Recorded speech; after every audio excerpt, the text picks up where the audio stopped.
art director, Brenden Watts. Brenden, you want to talk about the project? Yeah, it's just there's feedback coming from your mic. I just muted it. Okay, cool. So basically, what I've been doing on the project so far, I've been on it for just over a year now, and I started out mostly doing concept art.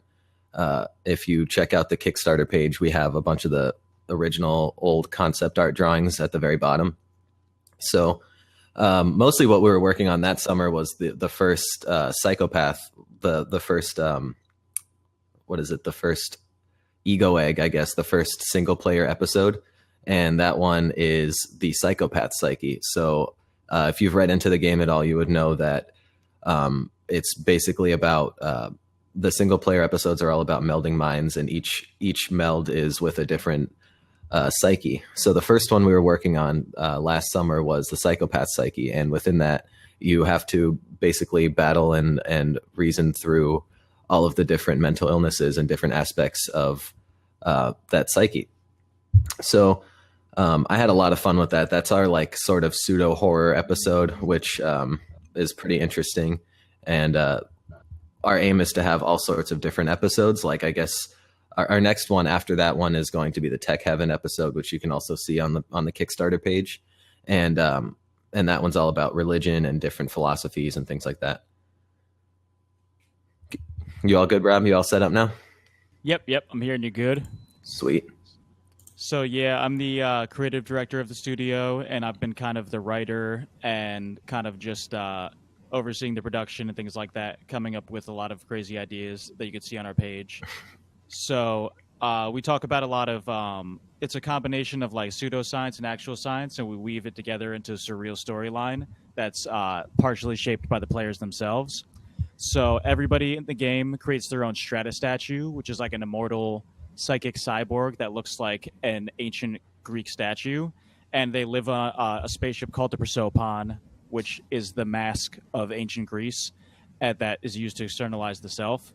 So everyone works together to make a transhumanist future, and you dive into each other's psyches and go into these water memory worlds, which is one of the pseudosciences that we deal with, and we make it a reality through the concept of quantum superfluids and DNA dissolution, which you could look up, that scientists are able to store 5 petabytes of data inside of a gram of DNA inside of a drop of water. And they hijack this technology in the future in order to turn everyone's brains into water. They store everyone's data of their souls inside of this soul solvent, which is DNA inside of superfluid helium. And so they have everybody's brains are poured into these Greek statues. And when you're ready to meld minds with a different statue, you both go into a cognitive dissonance chamber, and you take off your masks or your prosopon, and you spill out your hypostasis, which is your essence, into a gematria gene pool, and you have to do like internal battle with each other to decide which of your soul solvent stats are going to be saved. So you're basically gambling your stats as a person and how you're going to be formed. And so it's like an RPG type system where you could do physical battle, or if you want to do turn-based combat inside of each other's minds, then you shoot enough psychic thought bubbles into each other's third eyes, and time freezes in hypostasis. And then you go inside of each other's brains and kind of like do an internal battle that decides how your stats are going to come out. So there's like all these different like internal and external elements. You can go out and travel space with each other. As you can see, we've got plenty of like spaceships and aesthetic mechs, aesthetic automatons, aesthetic aircrafts, all different types of space vehicles, so that you can explore and do all this type of multiplayer combat with each other. So yeah, it's like a wide variety of gameplay styles. So hopefully we appeal to a wide range of audience. It makes it very hard to kind of get the point across of what we're trying to do, but we're working on it. We're working how to get everything succinct and sexy and things like that. So hopefully you're liking it. Yeah, I mean, we keep saying like we have all the pieces, right? We just need the glue, really. We have a really good sense of the big picture of the game and all the big pieces, but we need a lot of those smaller pieces. It's like, it's like a jigsaw puzzle where It's mostly put together, and you can pretty much see what it is, but you're just missing some pieces. Mm, very true. Yep, we've been very lucky. We've spent the majority of our funds so far, like getting a whole slew of assets and things like that. So we just have like assets on assets on assets, and we And have we like a lot of the code done. we But spent a lot of money paying teammates and stuff from the co-op 2017 competition at RIT that we won. So we RIT gives out grants to games. RIT is Rochester Institute of Technology. For anyone that's wondering, that's we've been sort of producing our game with the help of the Magic Center, which is a really awesome gaming and interactivity center at RIT. So they awarded us $10,000 last year, which is sort of when I joined the program, and we ended up spending a vast majority of that money paying our 8 team members. But it was kind of funny because we made a huge scene. We were the only people who had a team that big. Everybody, I think the other biggest team was what, 4? yeah, no, we had And we were all getting paid peanuts. But anytime they would bring in speakers, they would all flock to our project, and they would spend all their time at our project talking to us. I mean, it was like, I guess it was pretty clear to them what was going on. yeah. Not to So, like yeah, bag on any of the other games. I think ours was just has a way bigger scope. yeah, and I think definitely a motto for the project was "Let's make a scene and let's put it in the game." That was like the Absolutely. Let's put it in the game. Every person we would talk to, any idea they would have, let's put it in the game. yeah. So now it's a matter of kind of scoping everything back and making it like a cohesive experience type things like that because we don't have too much feature creep, but we definitely want to make it so that the player can play the game how they want to play, like either a hack and slash or a turn-based RPG. Like you can kill your way, you can like Dark Souls it and just kill your way through everybody, or you can sit there and talk your way through. So you can play it like a visual novel, you can play it like God of War, you can pretty much play the Absolutely. experience how you want. But we hope what you do get out of it is kind of a mind-bending, surreal experience that kind of opens your mind to different ideas and how they can connect outside of the scope of normal, just either like just esotericism or classical scientific approaches. We like combine both sides of the spectrum into a cohesive storyline. So hopefully it's definitely an interesting experience to like have these very fantastical surreal elements and be learning something while you're seeing all this crazy stuff and not just have it be eye candy. So it's definitely You know what I was thinking about? I had a really interesting thought. Like, what if we had people kind of like talk about how they were feeling and what sort of day they were having, and then we like record how they played the game that day, like if they decided to hack and slash through everything, or if they decide to talk to people and like figure stuff out. uh, wow, Carl's usually such a peaceful player. What's going on? Yeah, what's going on this time? Somebody check out Carl's hypostatic stats. I don't think he's having a good day. Yeah, we should have someone talk to that guy. Yeah. But yeah, we're definitely looking to do all types of like cool experiments like that where we help meld the players' minds into the project. Like we're going to look at the way the players play and have it influence the future of the project. Like it's called the Astral Arc, is where we're saving all the data of all the decisions of all the players. So all those decisions get saved and they decide the future celestial seasons.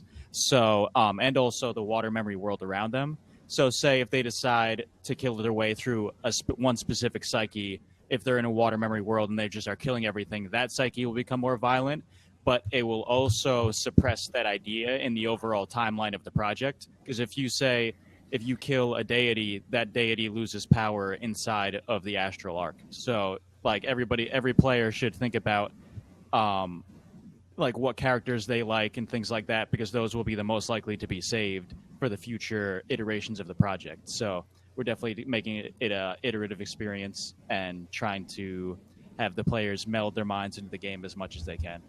Yeah, I'm imagining the difference between the alpha and the beta is going to be insane. Mm-hmm.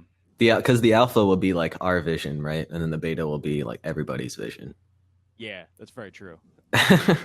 And so that's also important to say that the people who back the project first are going to be the ones who have the biggest input in the game itself, because if you get in early, then your voice is going to be in a much smaller pool. As the pool gets bigger and bigger and bigger, then it's going to be harder to have like like to maximize your impact, you'll have to play more probably to have a stronger impact. But when the prosoponic pool is small, now's the time to get in and get your voice in and let us know what you think while we're still building the project. So, yeah. The prosoponic pool. Uh-huh. We keep the water warm or cold, whatever you want. If you get The in water's early, fine. yeah, if you get in, you decide the temperature. So let us know. Yeah. Hot tub it up in here. In the hot tub with us. We just lost a follower on that one. They're like, no. We're Yeah, not we did. We're leaking followers like a sieve here. Yeah. That's all right. Yeah, Whatever you guys want, we're here for you. we'd love some comments if anyone, any of the watchers, or have any questions. We'd love to answer some questions. I was thinking about that one guy on Twitch. I keep thinking about that guy. Yes, maybe we could find him again when we stream on Twitch later. Yeah, if anybody's got any good 4D math videos, let us know. That guy hooked us up. 4D math. Yeah, I wonder how many 4D math videos do you think there are? Just period. Like 15? Or is it like some 4-dimensional equation that I just can't figure out because we can't comprehend the fourth dimension? You can only see the shadow of it. Wait, is it that we can't comprehend the fourth dimension or the fifth dimension? We can't, because we experience life in 3D. Apparently, Carl Sagan was saying, we can only perceive what the shadow of 4D would look like. Like if you took if you took like a 4D shape or if you took like a 3D shape and saw the shadow on a 2D plane, then a 2D person could kind of like understand what the 2D the 3D shadow would look like, but it distorts it. So like a 3D perfect square would have all symmetrical sides, but at the shadow of it would not be symmetrical, so it would be distorted. So that any perception of 4D we could have could only be distorted because we can't go there. Weird. We can't perceive it. Like it's just around us. Our brains are just too small. We need our brain to split off into a third part. That's a third eye. That's our third eye. We're going. No, I mean, you know what I mean? How there's two halves of the brain. Because originally there weren't, right? That wasn't, because that's the whole big jump in brain size that we talked about on the podcast. Remember? Where like the stoned ape theory thing. Yeah, then a monkey got a paper cut and a monkey got a paper cut. Right down the middle. Yeah, that's how it happened. God was like, yeah, these things are pretty dumb. 2 heads are better than 1.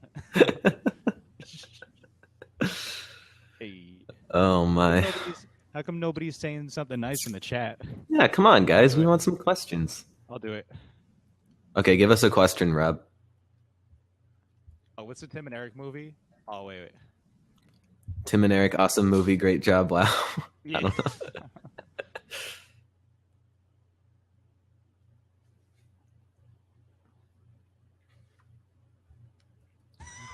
Awesome movie. Great job. Wow. Yeah, thank you very much, Hypostatic Studios. You're welcome. You're welcome. Anytime.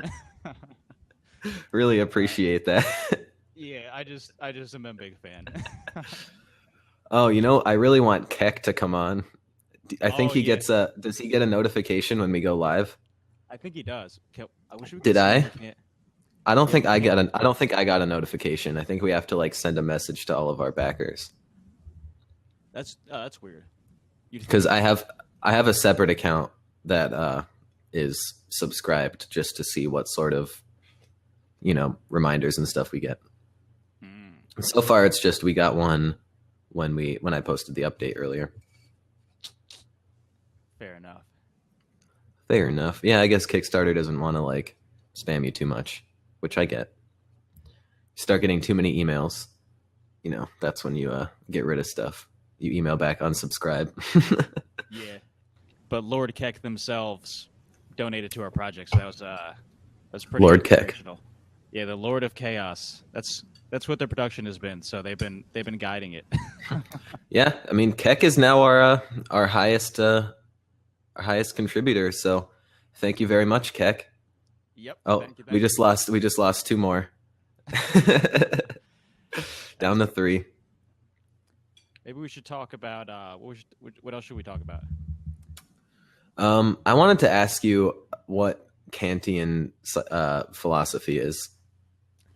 We could look at Kant was like a famous person and a famous philosopher of ethics, and I was studying Kantian ethics in an ethics class, and like I theorized that it'd be very helpful for a psychopath to be able to kind of theorize why ethical systems are useful as a whole. Hmm. So let's see, pulling up the page right now. Yeah, he's got the refers to a deontological ethical theory ascribed to Kant. Let's see. Ascribed to Kant. Yes, yes, you got it. Got him. So, do you think that the reason why we had so many at the beginning was because there's like someone somewhere gets a notification? I bet some people get notifications. That makes sense. Yeah, I don't. Yeah, I don't know how we got a couple at first. I wish we could see who was on, but we have two left.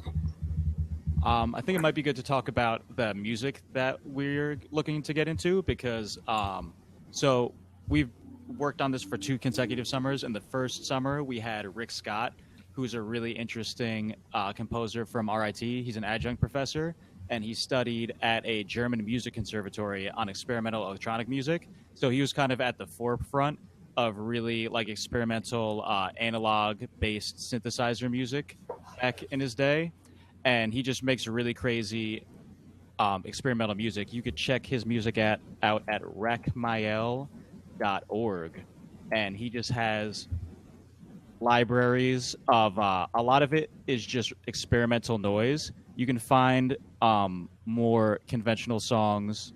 Let me see. Let me recommend one on his SoundCloud, which is also on his website. Check out rachmiel.org, RACHMIEL, and let's see. Check out his playlist Dream Step Mixes, and he's got some really cool vaporwave-esque tracks that we hopefully will be able to utilize. And he wrote, I'd say, about half the songs in the trailer, so he's a really interesting character. And then we've got our friend Riku Milikoski, who Brenden introduced me to. Nice, you got his last name. Yeah. Not many people do. I'm proud. He'll be coming over later tonight. Ooh, nice, nice. Is it going to be on the Twitch? Depends on how late you're up. I'm gonna be up all night today. My brother with his political science homework. I gotta. Poli sci. Yeah, I gotta make up some bullshit about Trump or something. Just push some hot buttons. A plus. Yeah. Just like throwing keywords. Remember how we were yelling? We were like yelling keyword. It wasn't keywords. It was What's the word? What's the term I'm looking for? Buzzwords. We were yelling buzzwords at people when we were at. Yeah. When what were we at the RIT? Imagine RIT. Yep. We're getting people to come over to our booth, and we were just yelling stuff. Role playing game, free video game, free online game. It worked though. We got to do. It did. Did I remember I started to like make fun of people? I was like, "What are you afraid?" You're like, what do we got over here? What are you afraid to come talk to me? I love ranting. We should be presenting at the New Jersey Comic Con at Haddon Heights Library tomorrow. So if you want to see our ranting in action, it's New Jersey. It's New Jersey Indie Game Development or New Jersey Game Development Conference or something. I don't think it's NJCC is a different thing. Comic Con Haddon Heights. I think it's the Haddon Heights. Oh wait, they changed their picture. Yeah, no, it's the Haddon Heights Library Comic Con. Oh, cool. The Haddon Heights The HHLCC. So close to the holographic history halls. Yeah, so if you want to donate to our project and get an entire hall based on you in the game, then anything you want people to know, we'll put it in there because there's going to be a whole holographic hall where it's the soul solvent, almost like when you I don't know if you've ever seen when water falls in layers, you can get like text put into it. So we're gonna have like the writing going that way. So definitely feel free to donate and try and get your information immortalized on the Prosopon. Yeah, I believe we'll be getting a 150 tier person soon. So that means that'll be our first piece of personalized dialogue that we have to write with them, right? Oh yeah, yep. Yeah, if you want, that's another cheaper way. If you could get an entire room with information that on the ship, or you can just get one piece of dialogue that's circulated among the NPCs in the Floral Forum. Yeah, So that's the 150 tier. yeah, that's not too bad. That $150 to Man, you get so much for the 150 tier. You get all the stuff from the 125 tier, which is, obviously alpha access to the multiplayer, alpha access to 2 Ego Egg episodes and the demo, the 3D printed statue. You get an in-game item. You get a signed concept art print from yours truly. I mean, the best part. yeah. You get a jewel case copy of the Hypostatic soundtrack. You get a hoodie. You get the Hypostatic Studios hoodie, and you get an exclusive in-game skin. Holy crap. Plus, for 100, if you do the 150, you get all that. And you get custom personalized dialogue in the game forever that people have to listen to because you said so. You can make it about whatever you want. Literally, like, I mean, as long as it's, we will be a rated M game, but try not to be offensive. If it's too bad, we might have to censor, but I hope we don't have to. We'll work with you though. We're very flexible on the process. I mean, it's going to be a melding of minds, so we know we're not going to be like censors or anything. We're kind of going to let the flow. We would like to keep everything as much as possible from the fans in the game. And a really easy way to do that is if you subscribe to the right tiers, then you can get your stuff immortalized in the game forever. Think about it. Immortal. Think how much it would cost to get cryogenically preserved. Like, what's it like? I think it's like 10 grand or something. Like that's Is it? That's it? No, I think it's like it might be more than that. I mean, getting cryogenically frozen is just being frozen, isn't it? Like it's like waiting until there might be technology to wake you back up. Isn't that what that is? There's different levels to it because like the worst tier, like if you pay more money, they preserve your brain better. Because so Walt Disney's like styling, huh? Maybe, yeah. I don't know if they had the technology then, but he probably got the best for the time. But I think probably compared to what they have out right now, he might have gotten like the low level tier stuff. He might have only gotten like a strata statue. Ooh, sorry. Ooh. That's all Walt Disney is, just a strata statue. He's gonna be a normie in the game. He's just a frozen statue. I mean, like if we had the technology to reanimate all those people, pun definitely intended, Walt Disney, reanimate. But if we had the technology to reanimate all those people, why would Walt Disney be one of those people? Disney's doing just fine without him, you know. They have Star Wars now. You know, what else does Disney have? Marvel, don't they own all of? Yeah, they not all of it. I don't think they have X-Men. That's the one thing. Ooh. Because Fox still has X-Men. So like that's why Fox is like they're the first studio to put out the rated M superhero movie, and that was Logan. Or not rated M, rated R. And that was Logan. And then Deadpool did it. But it was only after Logan was a pretty decent success. They just hyped up Deadpool way more. Which, in my opinion, I think Logan was a better movie than Deadpool. Yeah, definitely. Is this Deadpool 2's out, right? I haven't seen that. Yeah, I thought it was trash. You saw it? I haven't really heard much about it. Yeah, not a fan. Interesting. But oh yeah, so it's $35,000 for neuro suspension. This isn't real life, people, not for our game. We're not going to charge you. We're not going to charge you how much it actually costs to live forever. That'd be pretty funny though. Yeah, if you want to give us $35,000 though, you can just have the game. Just take everything we've done. Goodbye. See you later. But apparently, it's in real life, it's $35,000 to get neuro suspended and $100,000 to have your entire body cryogenically preserved. So maybe hopefully the company get into that eventually. That'd be. I wonder which one the guy in our game did. Probably the highest tier. He's doing pretty well for himself, right? Yeah. He wasted his money though because they took his brain out anyway. But he did get full. Oh, suspension. We got Matt Singura. What up, Matt? No. check the eyeball thing.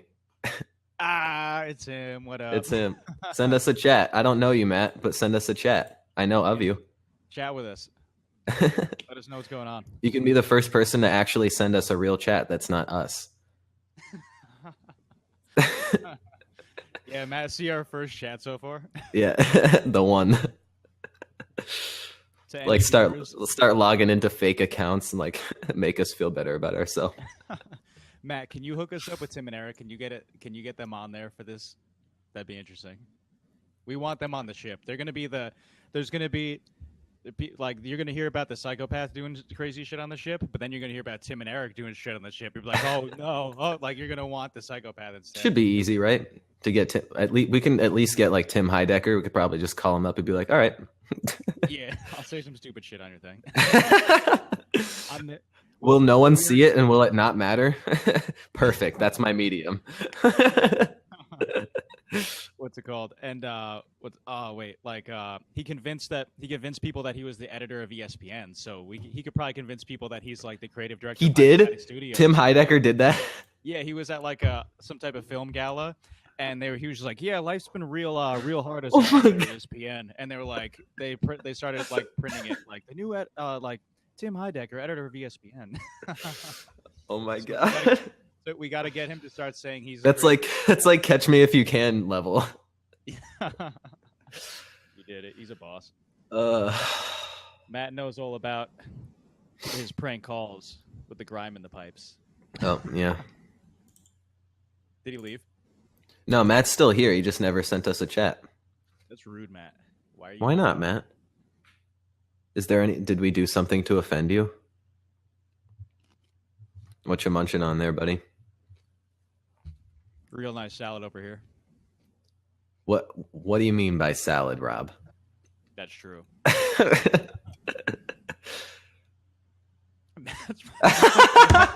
are you doing that? It already looks disgusting. What is it? Oh my! Cheese, hummus, guac, spinach. My mom made this, so this was her attempt at making a round. Okay. Salad. Well, if it was your mom, it'd probably be decent. Yeah, it was half human. Like for some reason, like in all of your salads, I just imagine like dirty root vegetables, not even washed, just like a potato just plopped on top of a bunch of lettuce. Full dung beetles, just a plot of earth. Ew. No, my favorite thing is like when we were talking about like, you know how those videos were super popular for a while? They still are, like those parkour videos of people like standing on the edge of buildings and doing stupid stuff, or people with like their hoverboards on the edge of buildings, like, you know, narrowly escaping death and like jumping from point to point, like, you know, over 50 stories or whatever. And I showed you those videos and you were like, ew. I was going to say, where's that from? Yep. Ew. Accurate reaction. What's it called? Do you agree that I say free shirt to the next person who donates? Free shirt? Yeah. I'm gonna put, yeah. There you go, guys. Free shirt. Free shirt. Donate $1. Whoever.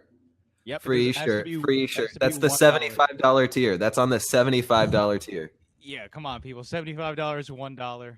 Do it. We'll record your name. Yep. Send us a thing, and we'll know that you did it. You're gonna get a free shirt. Do it. Hey, doing it live. Or Or we'll say if you do another tier and it doesn't have a T-shirt, we'll add a T-shirt onto it. Yep, that's fair. We love you guys. Yep, thank you. We're doing it all for you. We want you to be a part of it just as much as we are. Mm-hmm. We want you on the Prosopon with us, everybody. We don't Yep, care. we're gonna be chilling on the Prosopon as creators of the game, and people are gonna be coming on talking to us. Yeah, we'll be on there. We're like the Dunder Mifflin of game companies, you know? Yes. The people person, paper people. Yeah. Except our prices are also dank, as well as our people person skills. Yeah. Like $5 for like pretty much a full game on like look what that would cost on Steam. We're going cheap for you guys. We're going free to play. We're trying to make everything as free as possible. We're not the greedy hombres over here. Online will be free, guys. No matter what. Well, I mean, after the alpha will be for Kickstarter peeps only. I think first access. Yeah. Well, definitely first access. We might do alpha as paid. For others, we'll have to see.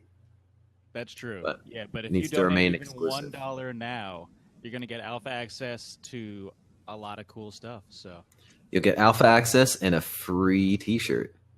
yeah. Yep. On this chat only. On this chat only. Well, I guess that would be like anybody who happens to donate, right? What do you mean? Anybody who happens to donate, even if it's not from this chat. Oh yeah. They wouldn't even know. Can you imagine if it was some random person and they just got like a free shirt? That'd be awesome.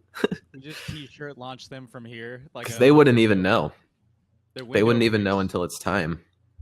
Mm-hmm. No, we do it right now. We'd cannon it over there right now. T-shirt cannon right through the window. Oh, there's like an intruder, and it's just a free episode. I was like, oh, God. I've always wanted to get a T-shirt gun. Yeah, those do seem fun. I've heard they actually like really pack a punch though. I was gonna say, doesn't the B-Man, Brandani's have a potato gun that we could use? You mean Branden or the pizza place Brandani's? Oh no, Brenden. Oh, bye Matt. It's good to have you. Yeah. Oh, hi Matt. Thanks for coming back. Our first return viewer. I wish he met us. Yeah, Matt, are you actually even watching this? Are you even here? Oh, no, he's not. He's messing with us. He's like, will you stop calling me out? Oh, no, he's back for more abuse. What is he doing? I don't know. I bet it just like when you scroll down or something, it probably like when you're not looking at the window, I bet. Oh, he must have made himself purposely visible to us. But for anybody actually out there who's interested in the project, let's explain Piezo Ceramics real quick, since there's going to be an entire Piezo Ceramic City. And if you want to be a Piezo Ceramic citizen, you can donate to the $700 tier and get a free statue. Make your Strata statue look like yourself. Like, we know you're all sexy out there, so we want your sexiness in the game. So, but anyway, Piezo Ceramics is a pressure conducive substance. So, say you have a plate in your house and you step on it and it conducts electricity. So there's a theory, like an ancient, almost like an ancient aliens type theory. We combine a lot of pseudoscience and actual scientific theory, where some people believed like the water ducts going down from the pyramids were piezo ceramic conductors for the water that flowed under the pyramids, and they would conduct electricity for some type of ancient alien technology. So we're not saying we believe that, but we are, because piezo ceramics are a real thing, and you can actually make like guitar amplifiers and things like that. You can hook up your guitar strings to a piezo ceramic. You told me about that. That's right. Yeah. So yeah, people, there's like, it's baking soda and it's like two very simple store-bought ingredients, and you can make your own piezo ceramic crystals at home. So if you're low on the power bill this week, you need some extra power, you could and you're mad about it, go make a piezo ceramic crystal, cook it up, and just punch it all night, and you'll have like enough for a light bulb. Punch it all night. Yeah. Punch it all night. That Oh, sounds like the drop right before right before a you know dubstep song. yeah, it does. Punch it. Yeah. So there's a in the desert of the real, there's a piezo ceramic citadel where the entire city is made of piezo ceramics, and they're harnessing all this technology to create like this like sound. Is like sound is very important in the game because when you use sound certain frequencies in superfluid helium, it actually causes a double helix to form inside of the superfluid helium. So in the game, that forms the DNA into a new structure, which then becomes the DNA of the new brain. So it's like sound and the internal dialogue of all the things inside of the game are very important. So that's why when you kill something, that idea is snuffed out because its sound is destroyed.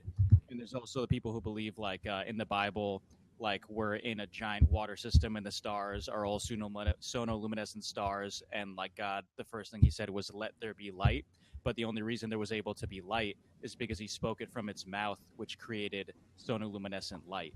So I heard a bus driver actually his said told me that because I was talking to him about sonoluminescence, and he was Like like, a school bus driver or like a city bus driver, because that's a big difference. "Oh yeah, that's the it was the RIT driver, like one of the Oh, bus okay, okay. drivers." Did I tell you about that guy though? My guru, Mm-mm. my spirit guru. That guy was nuts. Like that guy. That's awesome. Yeah, Is he he used to still like. is he still around? No, I always like wanted to know his name because he was so smart. I went on and like I told him about the game, and all of a sudden he's like, "Huh, what's the Euler values behind 8128?" And I was like, "What?" we then he's like, "Go home and study the Fibonacci sequence and like come back tomorrow. I'm gonna quiz you on it." And then like he would give me quizzes and stuff, and then he knew like all this occult terminology and being like, "Huh, the other side uses like this number a lot and stuff like that," and just like talking about like magic and then but also talking about uh, some of the other things you were saying like Tesla and just a whole bunch of like stuff he was always saying for me to study on. He gave me like a bunch of sci-fi authors to read, and Wait, he like talking about like Nikolai Tesla or like the car? oh no, Nikola Tesla. Yeah. I kind of I have knew a already. I have a sick Tesla. Like they used to be bragging at that point. But he was saying how he used to like organize his house according to the like feng shui numbers and things like that, and then he kind of fell off that, but he was just like super into numerology and all that, and then he didn't know about the perfect numbers though, and he started looking into them and he was like, huh. But he like gave a lot of good feedback. Definitely I'm using that idea of the God speaking the light into the world idea because that ties up really well. Talos's tech cult is gonna talk about that. So yeah, the piezo ceramic citadel in the desert of the real, they got a little acoustic divining rod made of piezo ceramics that you have to go in and steal from this evil dystopian society who's trying to harness all the energy in the water away from the rest of the desert, and you got to use it to find the water channels out in the desert and bring wealth and prosperity and fresh. You got to make it rain on these skeleton folk because they're really thirsty. So yeah. Water.org. I want to plug that charity. Water.org. Yeah, I'm pretty sure Is that's that it. charity? Yep, that's a charity. Cool. They're trying to do the same thing. They're trying to steal the water away from that piezo ceramic citadel. So respect, respect, Is respect. that's what water.com is doing? Yep, that's exactly it. That'd be funny. I don't know if you want to like misrepresent a non-for-profit like charity foundation. They're like, what are they talking about? They help people, right? Yeah, but what they really do is that guy's a really interesting story. He was like a party promoter, and he basically just became like a party animal and kind of just like destroyed his own life. But then he He's, wanted to turn himself he's around. Gatsby. Yeah, yeah, he was like Great Gatsby, who had like a turn of heart and decided he wanted to like use his powers for good, but like the charities didn't want to take him, so he ended up on one of those doctor ships that go to like the southwestern African countries and like do work off the side of the shores and just like traveling doctors on a boat type thing. Like this doctor like just took him and his family and went around on a boat and see if they could help anybody. Oh, by the way, it's just us talking to Matt now. Yeah, I just noticed that. But yeah, he helped set up all these. And I noticed that the third one was this other computer over here, so it was just us talking to Matt for a while. uh, hopefully, you get some good intel, Matt. I still can't. I don't understand why he didn't say anything. Like maybe Matt, what are you doing? Come on. maybe he's not even listening. He just wants to help our view count. Maybe. That's all right. That's all right. Did we get Well, any? Did we get? I mean, if you want, you can just keep this on in the background and we can just kind of talk and I'll be monitoring it. Sounds good. Yo, we got a backer though. Hey. We got a backer? Yeah, we got a backer while we were talking. For how much? I don't know. We're at 391. No, we didn't get a backer. No, we had 8. Now we have 9. Oh, wait, we got $30. Oh shit, nice. Hey. Hey, thank you. Ooh. Hey. We were at 361, weren't we? Yeah, uh-huh. Okay, let's see who that was. How do you see that? Backer report. Matt Singura, thank you for the $30. Thank you, Matt. Nice. Little triangle. You're welcome. Thank you, Matthew-san. Matthew-san. I bet he probably just has the Kickstarter page open. And it's just like one of his tabs. He's communicating spiritually.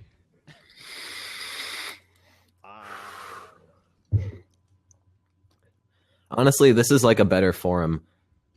We should try doing this for podcasts. It's just hard to get your video feeds synced up with mine. Sorry, can you say that again? It's hard. Like we should try this sort of thing for podcasts, but it's hard to get your video feed onto my live stream thing. You know, I don't know how to get your live video feed onto my what's it called? OBS. Is OBS annoying about certain programs like the live screen thing or no? Remember the full screen thing didn't work the one time? No, that didn't have anything to do with OBS. That was that was Join Me. Yeah, that was Join Me. I had to figure out the fact that you have to like set it up as a game capture to like capture a different tab instead of just what's showing on the desktop, because if you switch to a new application that takes up the entire screen, you know, then it's a different thing from just stuff being on the desktop. Stupid Join Me. Well, we can get that sorted out. Yeah, I mean, we don't really even need Join Me anymore because Discord does everything. Noise. Discord has put Skype out of business, Join Me out of business. Discord's all that they were missing for a while was the screen share thing, and then now that they have that, it's like, what else could you want? True. No, it has everything. Yeah, it has the whole channels thing, and it's all integrated with Steam. Ooh, we should try and use that. We got to annoy some people on Steam next. How would you suggest doing that? Maybe posting on other games is for that. I think we can post on other people's things because it won't be as big a problem. Other people's games and stuff. Probably. Oh, you're talking about making comments on games? Yeah, yep. And like probably want to post on some vaporwave music channels and stuff. Whatever we can get. Oh, I believe we can record this, or we can download this at the end and post it on YouTube. Nice. That's a good idea. Yeah, might as well. See if we get anybody else trying to get some free t-shirts. Oh, so Matt's got a free t-shirt then. Yep, we got it. Just so you know. I think he was probably going to get a free t-shirt anyway. Yeah. Just so you know, these are just white tees with crayon on them. Not even magic marker, just crayon. Now, these are going to be official. These are made at the printing press at RIT, right? Probably. Most likely. It depends. If they're way too expensive, then I'll tell them no, but They all be nice though, nice and fresh. We can also make some at my mom's school, so that'd be good.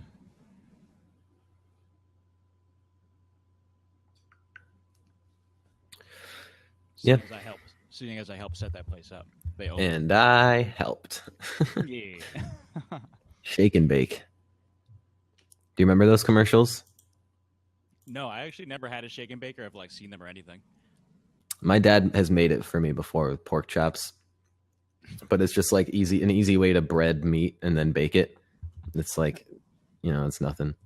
I just imagined like literally shake and bake, like the pork chops themselves, where like you shake a bag and the pork chops are done. I was like, that sounds disgusting. Bye, Matt. Thank you. Love you. Mm-hmm. Good to have you.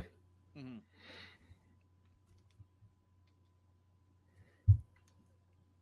What a boss, Matt for president. Oh, hey, Matt. Good to see you again. Hey. Look at it. I'm gonna block him. No, I'm just joking.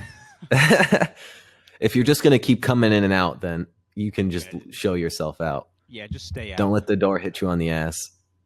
Cracking mud in my house. Oh, I hear club soda is good for that. Mud on your shirt? It's good for stains. Oh, okay. Just stains in general. Can you only get club soda at the club? No. That's stupid. Why is it called that? What's it got to do with the club? Why is it the sandwich called a turkey club? That's true. What's with all this club? Where are these? How come I'm not invited to any of these clubs? Why isn't it a turkey clan? Yeah. Why isn't it a turkey guild? Uh-huh. What's up with that? Fucking clubs, group semantics. That's some observational comedy right there. What's the deal with that? No, I was watching comedians in cars getting coffee. Jerry Seinfeld's show where he just like picks up other comedians and he takes them to go get coffee and they just talk. That's the whole show. But he was talking to someone and he's like, so I'm at the fourth level of comedy, so like at the bottom is like when people laugh at what you say, and then it goes, and then there's like when people, I can't remember what the fuck it was. People will pay you to hear to hear your joke or something like that. But the top one is people talk like you. And Jerry Seinfeld's like, I'm at the top. There was an SNL skit before he was even well known, all about him. Like they didn't even use his name because he was just like a phenomenon in New York stand up. Because it was like there was a whole phenomena of people like just like doing the Jerry Seinfeld voice. It was like a Tom Hanks SNL skit. Super interesting. They're all just like, oh, what's the deal with this? So and that was before Jerry Seinfeld. That was before he was even well known. So he's like the pioneer of that delivery. That like, yeah, that's him. That's all him. It's weird. So before he had the show about nothing, he was already like, he was killing it. Yeah, he was doing stand-up way before that. That was what the show was supposed to be based off of. It was supposed to be a comedy based off of his stand-up. Just like, and like his stand-up is observational, everyday stuff. So like that's that's how the show came to be. You want to try some stand-up right now? Some observational stand-up? Okay, go for it. All right. What's the deal with the demiurge always stealing Sophia's shadow? Oh God.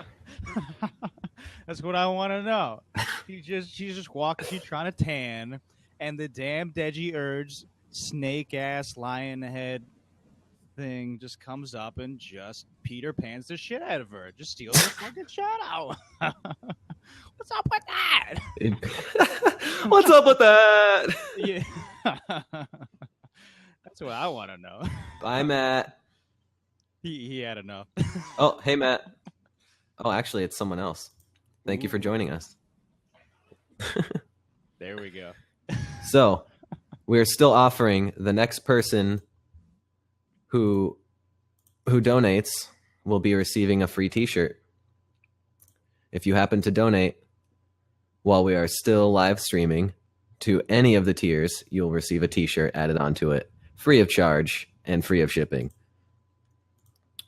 and one of us will blow you a kiss live right on camera right now. You get to pick who. I'll do it right now. I'll do it right now. You get one. You get one before and one after. You get half up front. Oh, look at that! Hey. Love you, Kickstarter. Yeah, thank you.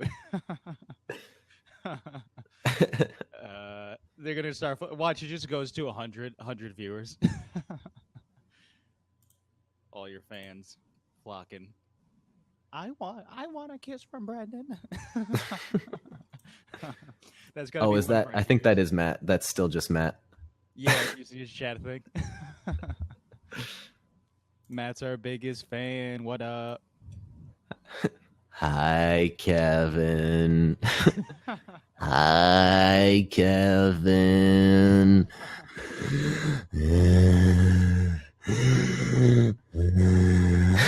I'm your number one fanatic. I feel like Matt's probably loving that right now. You like SpongeBob, Matt? That's like my main influence. I think you guys are related then. Yes, yeah. He finally answered. SpongeBob. Yeah.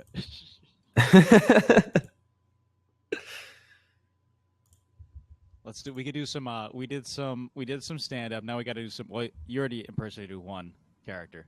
He's what? Oh, Birdo.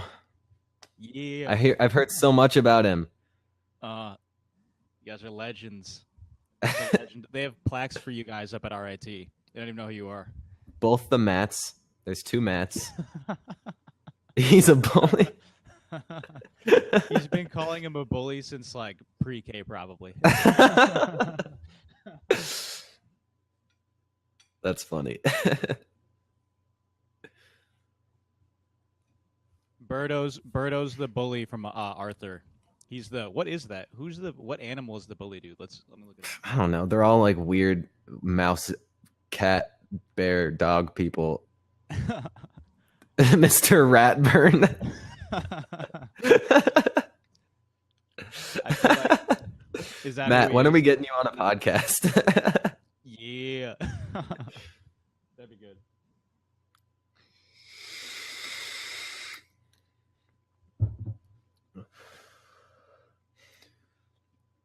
Oh, I guess we have to commune with them. We have to ask the Oracle, throw the bones in the fire and see what cracks. Mm-hmm. We could do like that one the one Caribbean society who like throws a crab in with like some bones or a spider, and they like listen to where the crab places the bones. They're like, tell me more. It's a bulldog. Who's that? It's Jurgen. All out today. We're gonna get the. You got all your friends in here now. Yeah, what up, Jurgen? Jurgen, what happened to the U in your name? What's a bulldog? Oh, he said the dude is a bulldog. The bully. That's hilarious. This is a weird way to meet your friends, Rob. And also, I call him Rob. What do you guys call him? Don't say anything. Interesting. Yeah, I've heard both ways. Because I've heard some of his friends are like, nah, he's a Robert. Yeah, okay. Yeah. We got redacted. See, the thing is, like, I feel like if I rubular, what is that? Yep. That's a good one. Rubular. Well, so the way I said it is, I can see you being a Robert, but like, it's just because I didn't know you when you were younger. I feel like when you were younger, you were absolutely, without a doubt, a Robert. Yeah, like... that's true. That's very true. Slowly, my end goal is Bob, though. That's what I'm looking for. You're gonna get to Bob. Yep. I'm probably gonna be like 600-pound. No, you're not. Not yet. You're not. No, never. I'll get there. I'm agree. working on it. Not now. Not ever.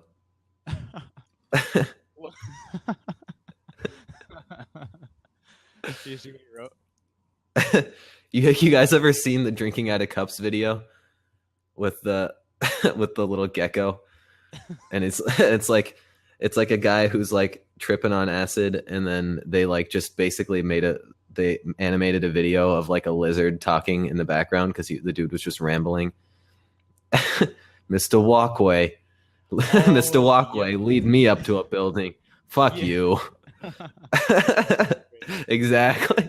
Yeah, you guys would like that. I'm gonna post it on the chat right now. Really Seashells. I like seashells and I like seashell things. Like towels in little bags. I love the video. Here we go. Man, that was a good one. And the cup.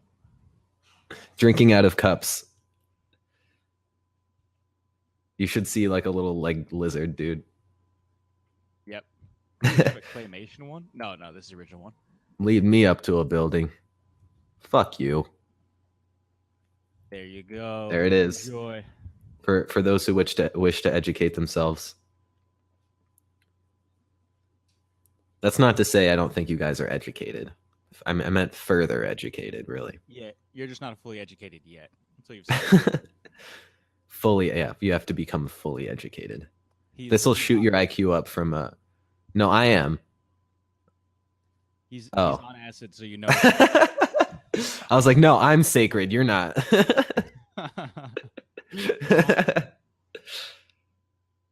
Did you get it? Get what? Yeah. I was gonna say you guys had to have seen this before. Oh yeah, this is an old video. This was like 8th grade. Look at this lettuce. It's a nice one. Let us not watch you eat that. Ugh. I didn't need to see that. All our fans. You're like a dinosaur. Yeah. Like a brontosaurus eating off a tree.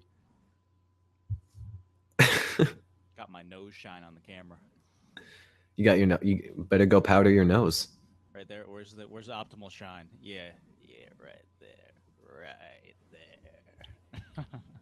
I got the nice light bouncing off from the buildings.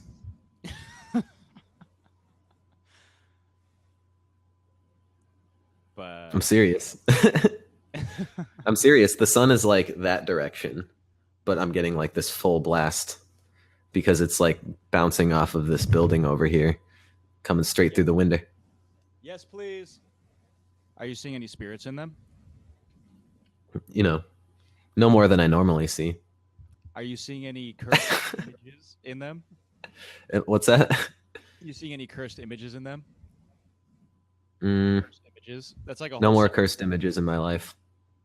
I'm afraid to look it up though. I don't want to see anything. Plagued by Images by CKY. Bring that one back. Yeah, you're just talking about It's no, it raises your IQ. he was on acid. That's how you know it's smart. He's enlightened. It's like Rick and Morty. Like only really smart people get it. You have to have a high IQ to understand Rick and Morty. I got ants in my eyeballs. Ants in my eyes, Johnson. Like if they weren't fire ants, that actually sounds kind of soothing. Like if they were just like enough to rub it a little bit, like a little massage. Well, there's the leech thing, right? on your eyes.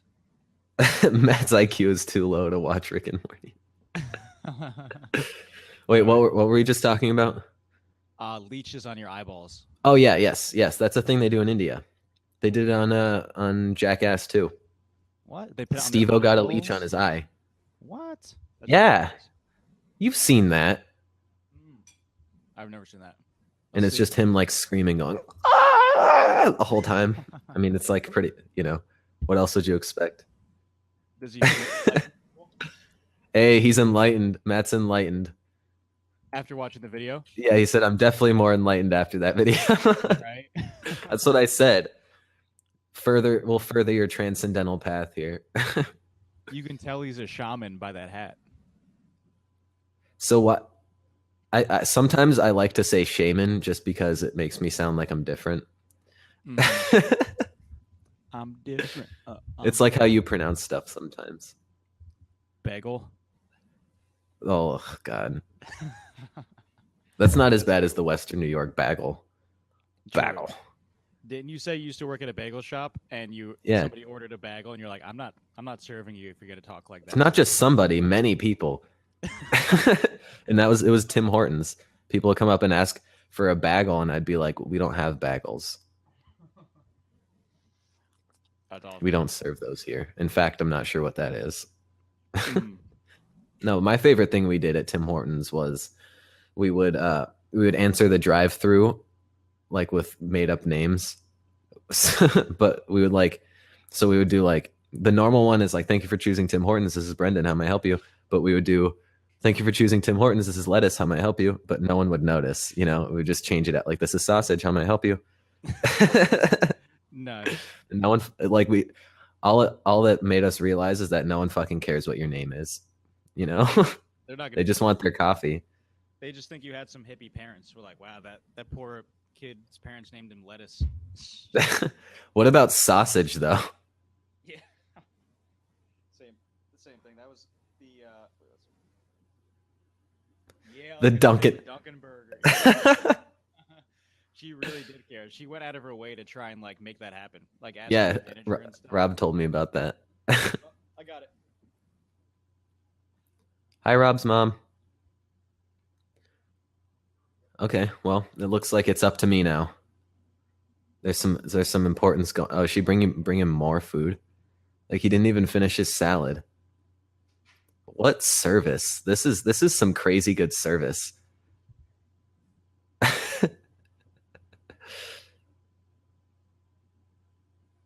You see that ghost? Just bring me a sandwich. I was just talking about how good a service that is. Like, you didn't even finish your salad. Yeah, seriously. That was awesome. Hey. Look at this. What is that? Is that a PB and Jur? That's a PB and Jur right there. PB and Jurs. PB and Jurgen. What? PB and peanut butter ugh. Is that like a you like peanut butter, like peanut butter, or is it like a peanut butter ugh?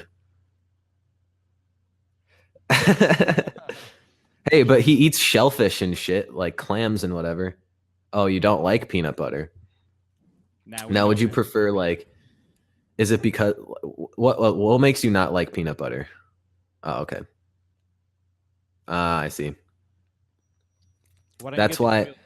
That's everybody has their own ratio for a PB and J, and personally, my PB and J it's a little more J than PB because I have the same aversion to peanut butter. It's just too dry. Yeah. Nah, mine's all peanut butter. Like one dot of jelly in the middle. That's it. One dot of just a happy face of jelly. Okay. It didn't even spread all the way. See, Jurgen knows what's up. Yo, you guys been listening to the podcast?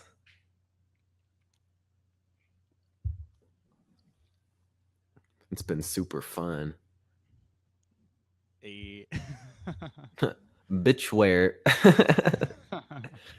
On like anything.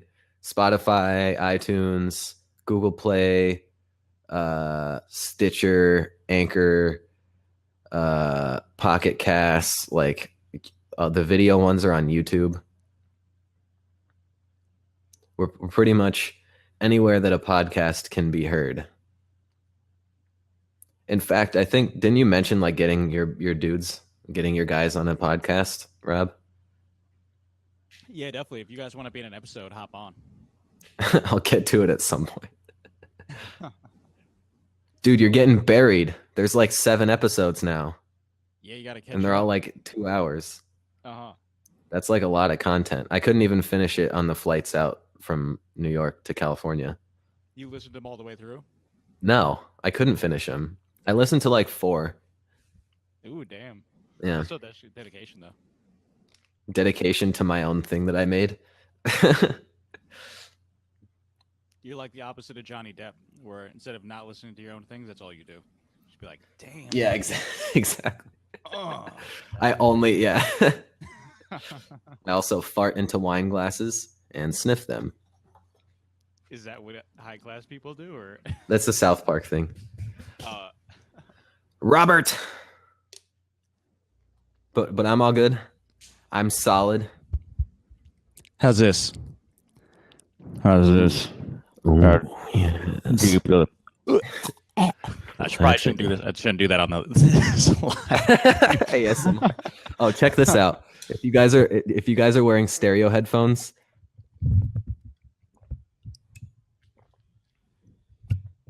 I think this is the thing where I can go left side and right side. So over here I'm on the right side. Over here I'm on the left side. Is that working for you? Now I'm in the middle. Hey, what up? That's some ASMR. Then you're in your left ear. Now I'm on your right. He's got the preferred podcaster setup. Like literally the one that they have in the Kickstarter live video. Like that's their recommended setup right there. Blue Yeti. Thank you very much to Blue. You make a very good USB mic.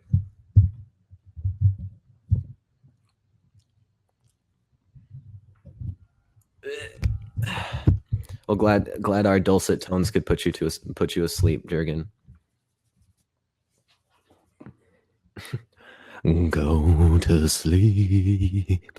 Go to sleep. Samuel L. Jackson. Go to sleep, little baby. that is pretty nightmare worthy. No, I want you to go to sleep, but I also want you to have nightmares. Like, ¿por qué no las dos? Like, can't we have both? You're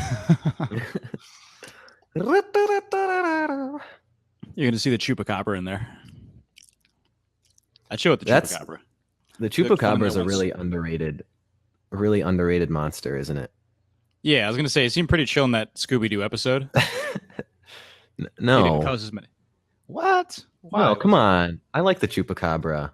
What do you like, the Jersey Devil? It only eats goats.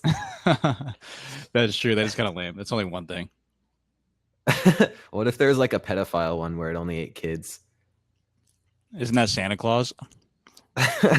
What? What does Scrappy Doo do? Scrappy Doo-Doo? Uh-huh. Dude, Scrappy Doo, I remember seeing something about how like you know how there's like a new shittier Scooby-Doo? Like, because like pretty much everything on Cartoon Network now, like a lot of them are like rehashes of like old shows like Teen Titans and all that shit, and they just make it in like a shittier art style. Yeah.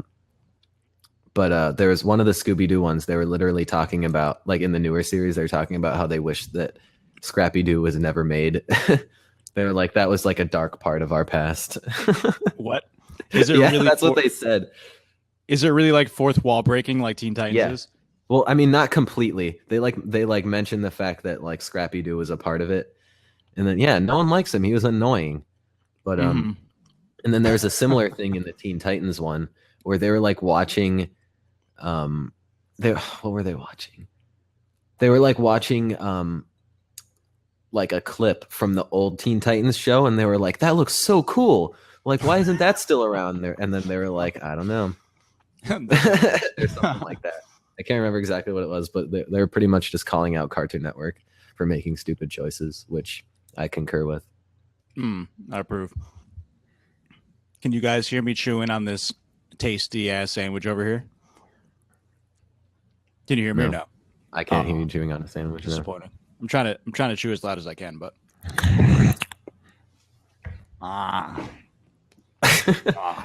No one would.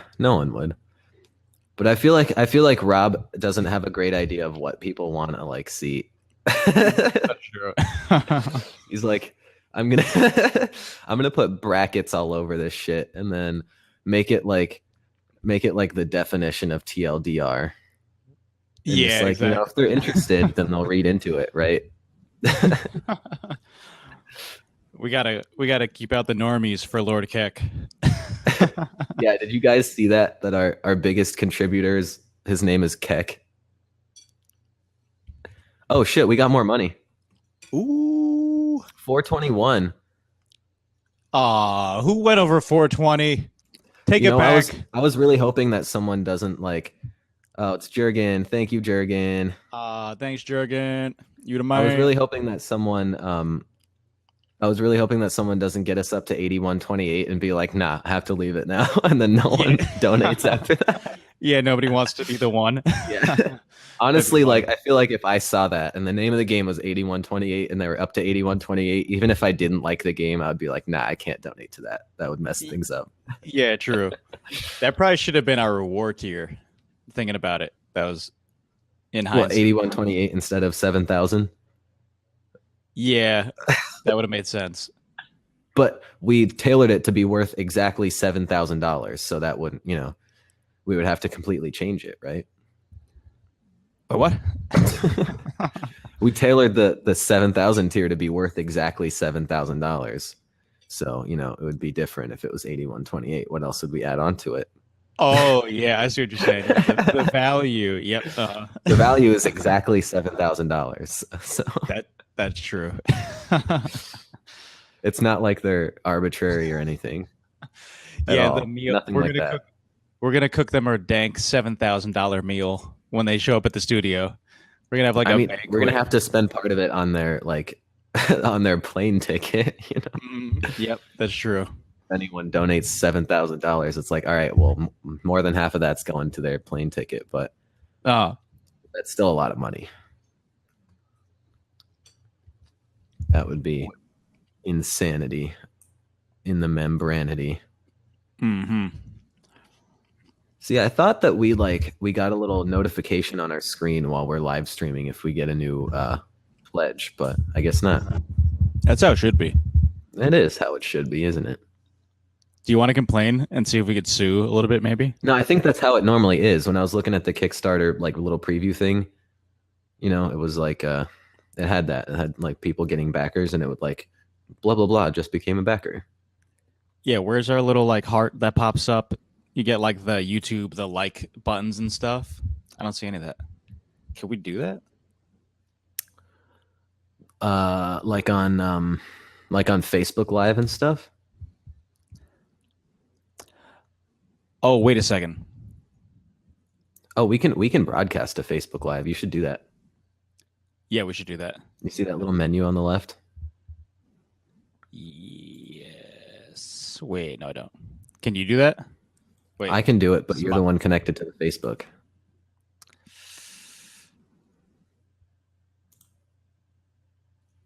Oh, you could pledge live, huh? I'm liking it. I just tweeted on Twitter. Nice. Come and join us. Come talk to the creators. Figure out. Oh, wait, whoa. Share this live stream.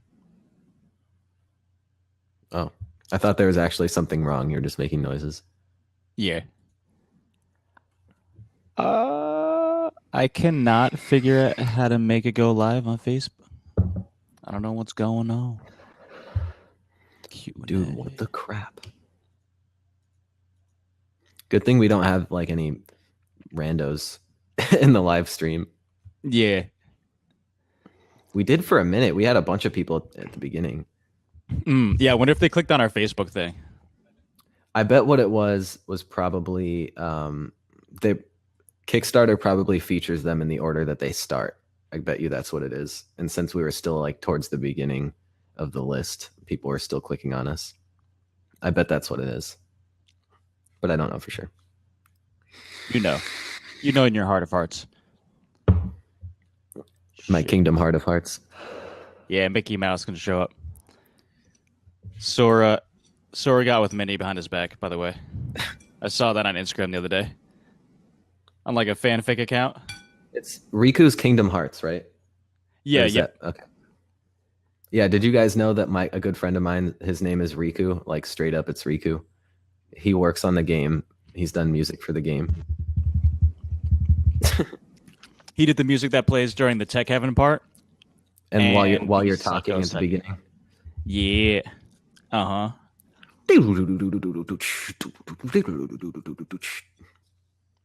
I mean, regardless, if you've played it or not, it's Riku's a sick name, you know? You got to agree on that. It's him. I remember I always make fun of him because I met him back in 6th grade, and the first time I heard anything come out of his mouth, it was like, you know, the teacher trying to pronounce his name because his name is Riku Milikoski, and it was like the teacher trying to pronounce his name, but like, obviously couldn't get it. And he's like, it's Mila, like vanilla Koski. I thought he was just And gonna then, be. I thought he was just gonna be like Sora's best friend, like just make a Kingdom Hearts reference. no, I don't know if that I might have always not been bring on that you. up, and he's like, "Oh, I was so stupid." I'm like, I don't know why you're beating yourself up over that one little thing. Is that just how he is? Yeah, he's like very self-deprecating. Poor guy. Love him to death, but Yeah, he that's just not he really just thinks something. everything he does is a piece of shit, but it's not true. Yeah, He's awesome. Riku's awesome. those tracks he made were great. Yeah. Like you should see his face like while he's drumming. He looks like he's in pain because he's like, "Oh, I did that wrong," and like, "Oh, I did this wrong," but like in reality, he's awesome. He's like he's been playing music for like 2 or 3 years, like double the amount of time I've been playing music, and he's insanely good at guitar. Just like you should see the way he can like sweep and do arpeggios and stuff. It's something that I would hope to be at in like maybe 5 years if I could find the time to practice more. To damn. Yeah, but that kid's crazy. Anything he puts his mind to, he just destroys. He used to be insanely good at video games, but like to the point where it was like any video game, like anything he would start playing, he would just be really good at it. Um, who needs to practice their Japanese, Matt? Why? Oh yes, What video is Brendan, that? you should watch this. They'll teach you Japanese real quick. Uh-oh. This is from I'm the greatest afraid. movie of all time, Samurai Oh, Cop. Samurai Cop. Have you ever seen it? I know what it is. So good. That's funny. Oh, we had another guy in here for a minute.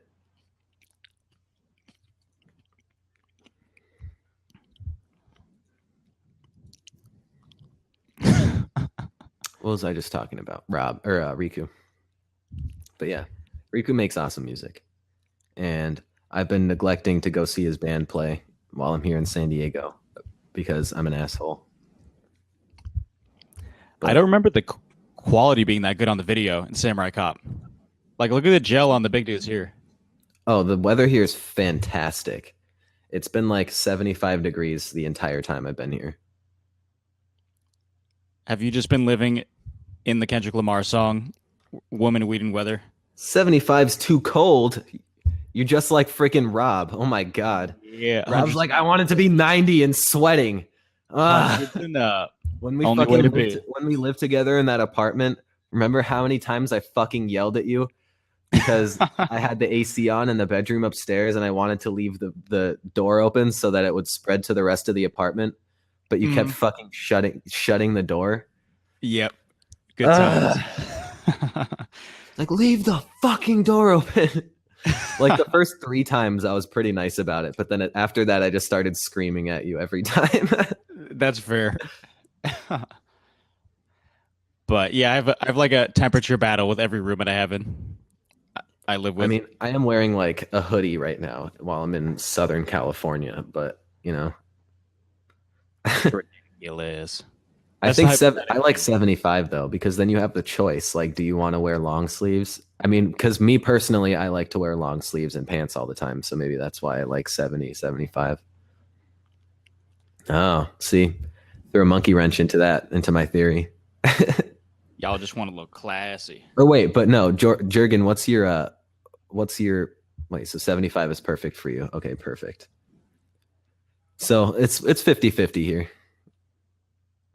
But I don't know. I feel like I used to like it at like 68.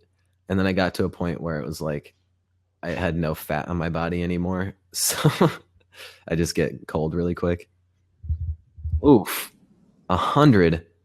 Yep. Oof. And then on the Hundreds East and up. Coast, that's like some nasty shit too. Uh, Oh, 100 with yeah. humidity. Oh, Let's move go. to Let's run away Florida. south. You're disgusting. Only way. I'm biased because I live in California too. It's the desert out here, so it's like 75 dry heat.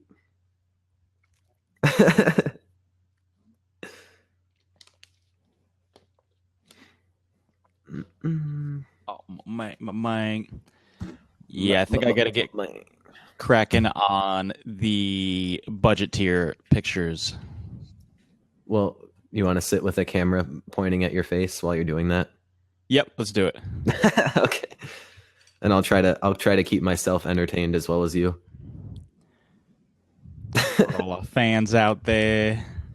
Yeah, we're What up, definitely gonna get on some peeps? subreddits. The main thing is we just don't want our accounts to get blocked because I've been reading that especially on like the game dev Reddit subreddit that people uh just buy accounts. Yeah, but I feel like that's kind of tacky though, you know? Because if that you have all these throwaway accounts promoting the same game, it's kind of easy to see what's going on, right? Like we're trying to be at least a little bit careful with spamming people because we're like on the edge on Instagram for sure. But I feel like it's like so targeted that we're only really talking to people who would be interested in it. That's true. Oh, I sent out that promotion today. Yeah, exactly. What promotion? Oh yeah, I saw that. For some reason, I can see the what's it called? Analytics on yours, but I can't see the analytics on like my account. And like Instagram doesn't have a helpline. So yeah, That's just smart. like We don't want to hear it. I called them and um they were like in most cases phone support is not available. And I was like, okay. And then like I googled it and they were like, yeah, most of the time you're not going to get any answers from the email or from the phone. Like you kind of just have to wait. We straight up don't give a shit. It's fucking ridiculous. It's like there's so many people using it that you can't like wade through all of that stuff, you know? I bet a lot of people are just bullshitting, which That's true. sucks, but just those So such big surprised there be companies, it something just like gets that. to a point where you have fucking however many people, at least 500 million people using Instagram probably, right? For donk. Are I they mean, like the biggest social media platform right now? I mean, I think so. Respect. 600 million monthly active users. Damn. It's more than Fetty Wap on Spotify. Let's see what we got. Most popular social media. Uh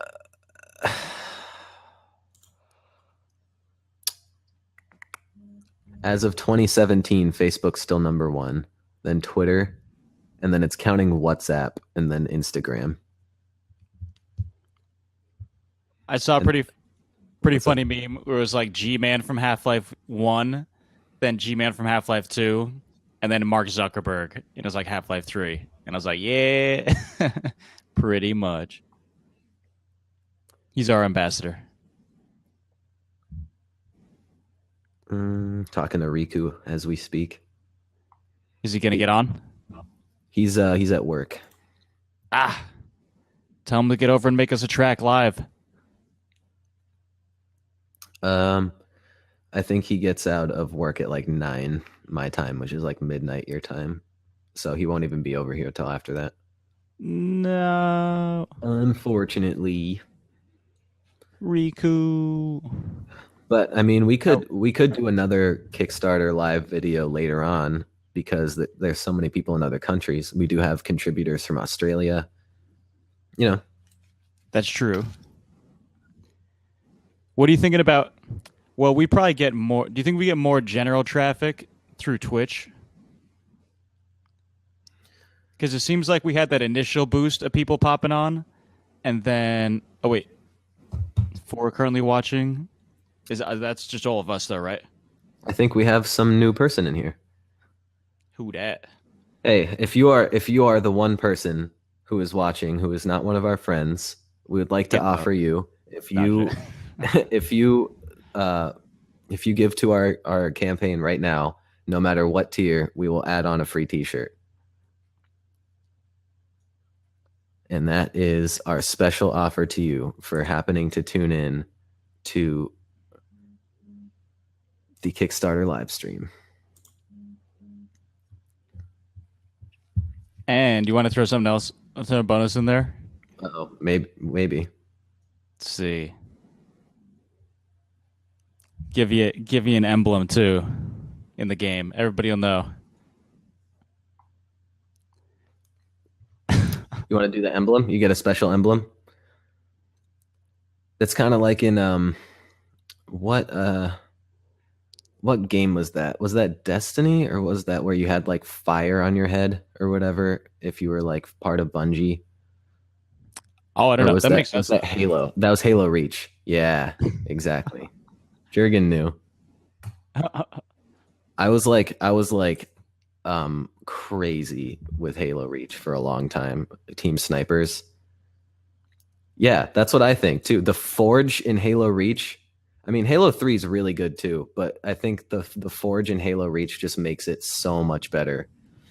Me and Riku probably have a couple thousand hours logged just fucking around in Forge.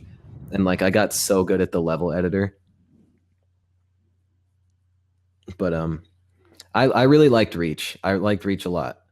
I got really good at team snipers and SWAT and uh like, oh my god, Jurgen, shut your mouth. Get out of here right now. Up. ODST was a pile of dog turds and he knows it. Oh no. Uh-oh. Don't you're gonna start something up here. No, he's joking. He's got to be. That's like it's like an inside joke that that ODST is the worst one. Like everyone knows it's the worst one. Yep, I don't care what you say. I wish I knew if you were being sarcastic. No, why? Hey. Why is it your actual favorite? The single player, right? It's like the point and click one. You know, where you like click ahead to like to run to that point where you clicked. Is it? Yeah. How is that better than the Halo 1 campaign? It was so good that they Ooh. remade it. Ooh, that I agree. The Reach campaign was not amazing. Matt, don't talk like that. Halo, Halo 1 1 campaign campaign. was fantabulous. Yeah. Well, Boot. Going for a block. We got to test out the okay. block feature on this. I mean, how could you say Halo 1 is bad? So really you're at ODST, Halo 1, and then Halo 3? Is that what it is? Yeah. Okay. And then Reach after, and then 4, and then 5? Or what about 2? Oh, I forgot about Wars. Oh, Christ. But I got up to Inheritor rank on Halo Reach. It was fucking ridiculous. I spent way too much time on that. It was like really hard to get to Inheritor rank. And like I got to the point where I was like so good at snipers that people would just like I would get like a friend request in almost every game. People would be like I remember just like going into people's parties. They'd be like they would invite me to be their friend, and then they would invite me to their party, and I would go in like expecting to make some friends. And they'd be like, hey, what's up? And they'd be like, hey. And then someone else would be like, who the fuck is that? Like some dude who I just played with who's good at sniping. I'm like, hey. And that'd be the whole thing. That happened 100 times at least. You get recruited to the military. Yeah, the US, was it USNC? UNSC? I don't know. Oh wait, Jurgen, did you do your the entry exam thing yet? Jurgen's working to try and be a Navy. Oh, Jurgen's whoa. enlisted in the Navy. Congratulations, sir. You should come out to San Diego. That's like Yes, the best one. Ooh, check out this beautiful golden light on my face right now. Yeah, that's straight from Cali. It's literally just like a reflection off of a building. Woman, weed, and weather. Woman, weed, and weather. Okay, check this out. I want to show you guys this fucking mother of all glares. Look at that. Coming off that building. See that light right there? Beautiful. Yeah, it's super blinding, and that's why the side of my face is so bright. Oh yeah, it's like dark on the East Coast, huh?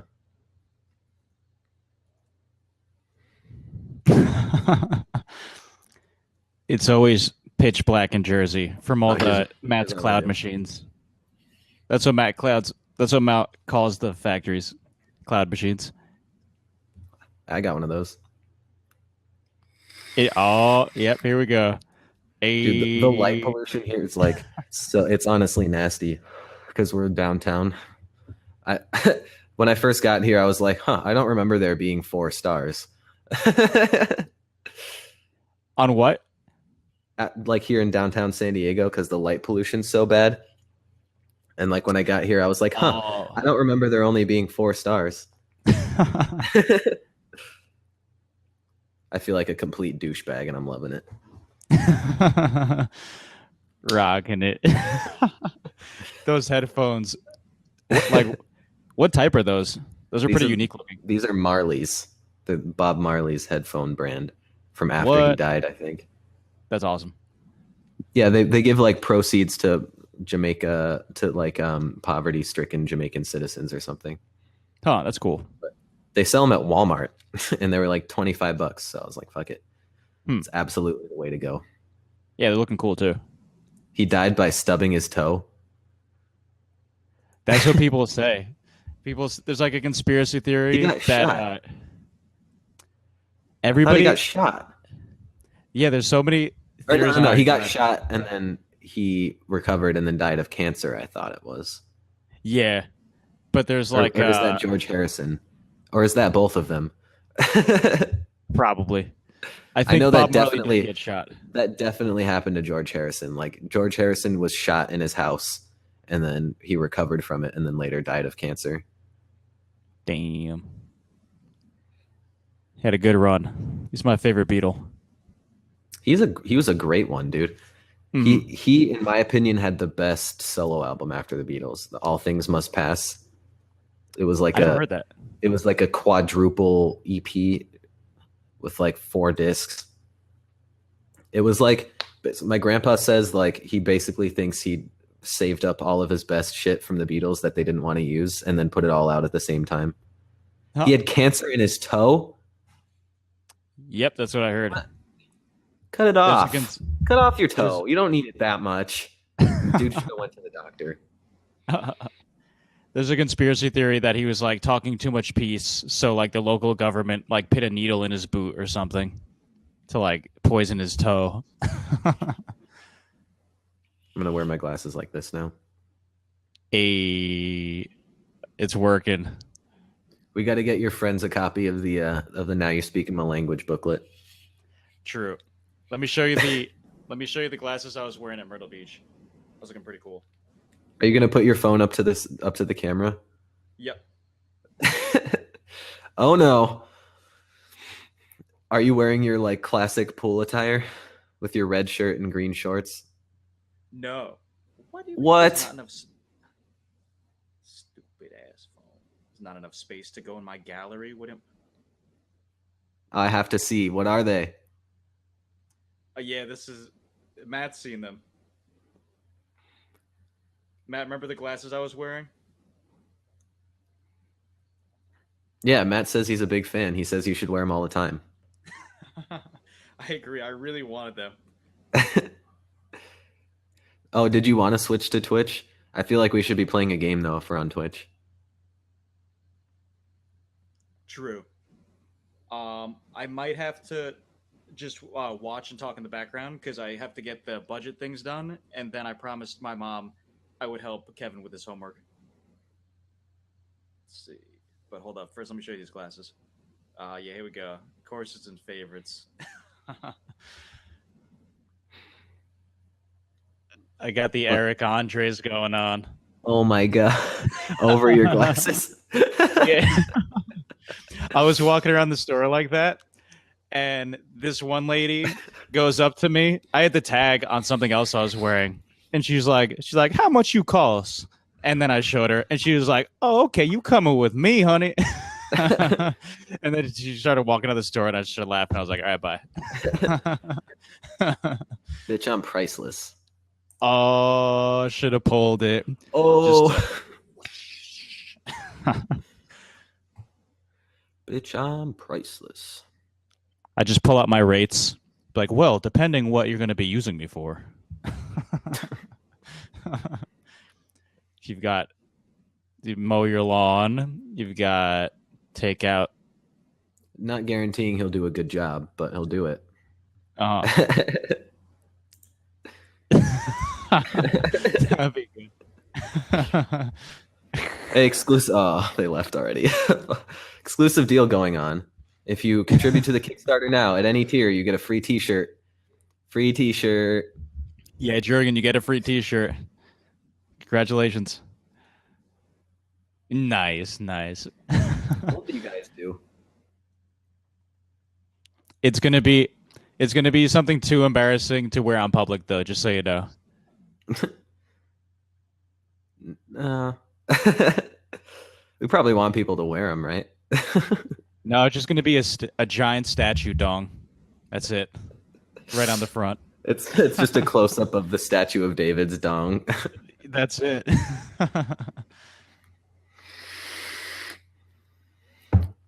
I don't know. It could work. It might be funny to have like a secret menu on the website where you can buy stuff like that. You just have to know what to order. Like, send in a video of you scratching. Like, I'll have a hot dog. Wasn't that a thing for like, you know, Like an wanting- In-N-Out or something? yeah. Like, no, I think it's like you go to like like an In-N-Out and you order a hot dog and you scratch your nose and it means you want to like meet the guy in the back What? because you want hot dog, dude. Oh god, that's more sketch than I thought it was. Oh, we're up to 2% now. We're 2% funded. Woo! Get it. Yeah. 421 brought us up to 2%. Yes. Yeah, 2%. Thank We're you. milk. Huh, huh. Exactly. I mean, 1%'s milk too. I guess we're not that special. Aw.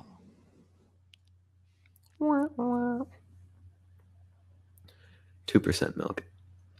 What percent is whole milk? That's a good question. Not 100%. Yeah, can Like you look what? that up for our fans? Because it's like it's 100% of the milk fat, which is not. That'd be gross. Do you guys know? I think it's like, I'm going to guess it's 9. That's my guess. Tyler Durden ciphered it off of the elderly people. When he fucking, they went to the liposuction clinic and used Yeah. that to make their soap. Oh.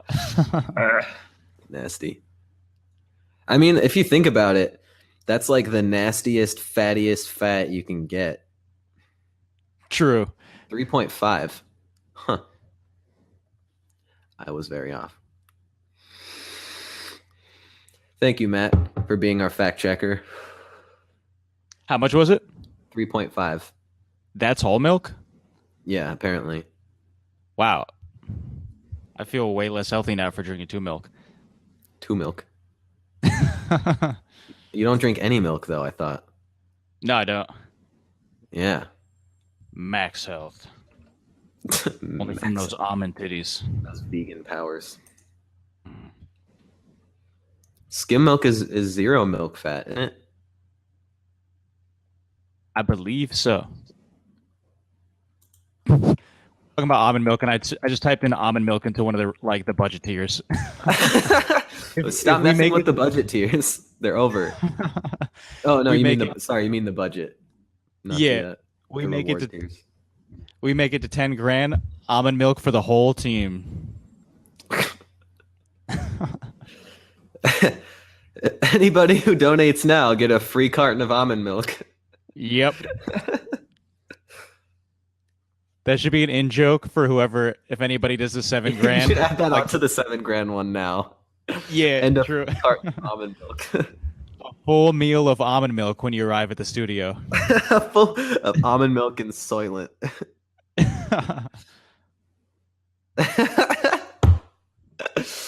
You should put something about having like one of Rob's preferred meals or sharing Rob's preferred meal with him, and it's just like Soylent. Yeah, Soylent, and then turmeric, mustard, uh, pepper.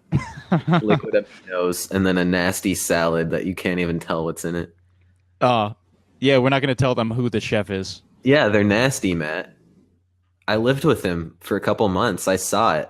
I saw his cooking. I saw his eating.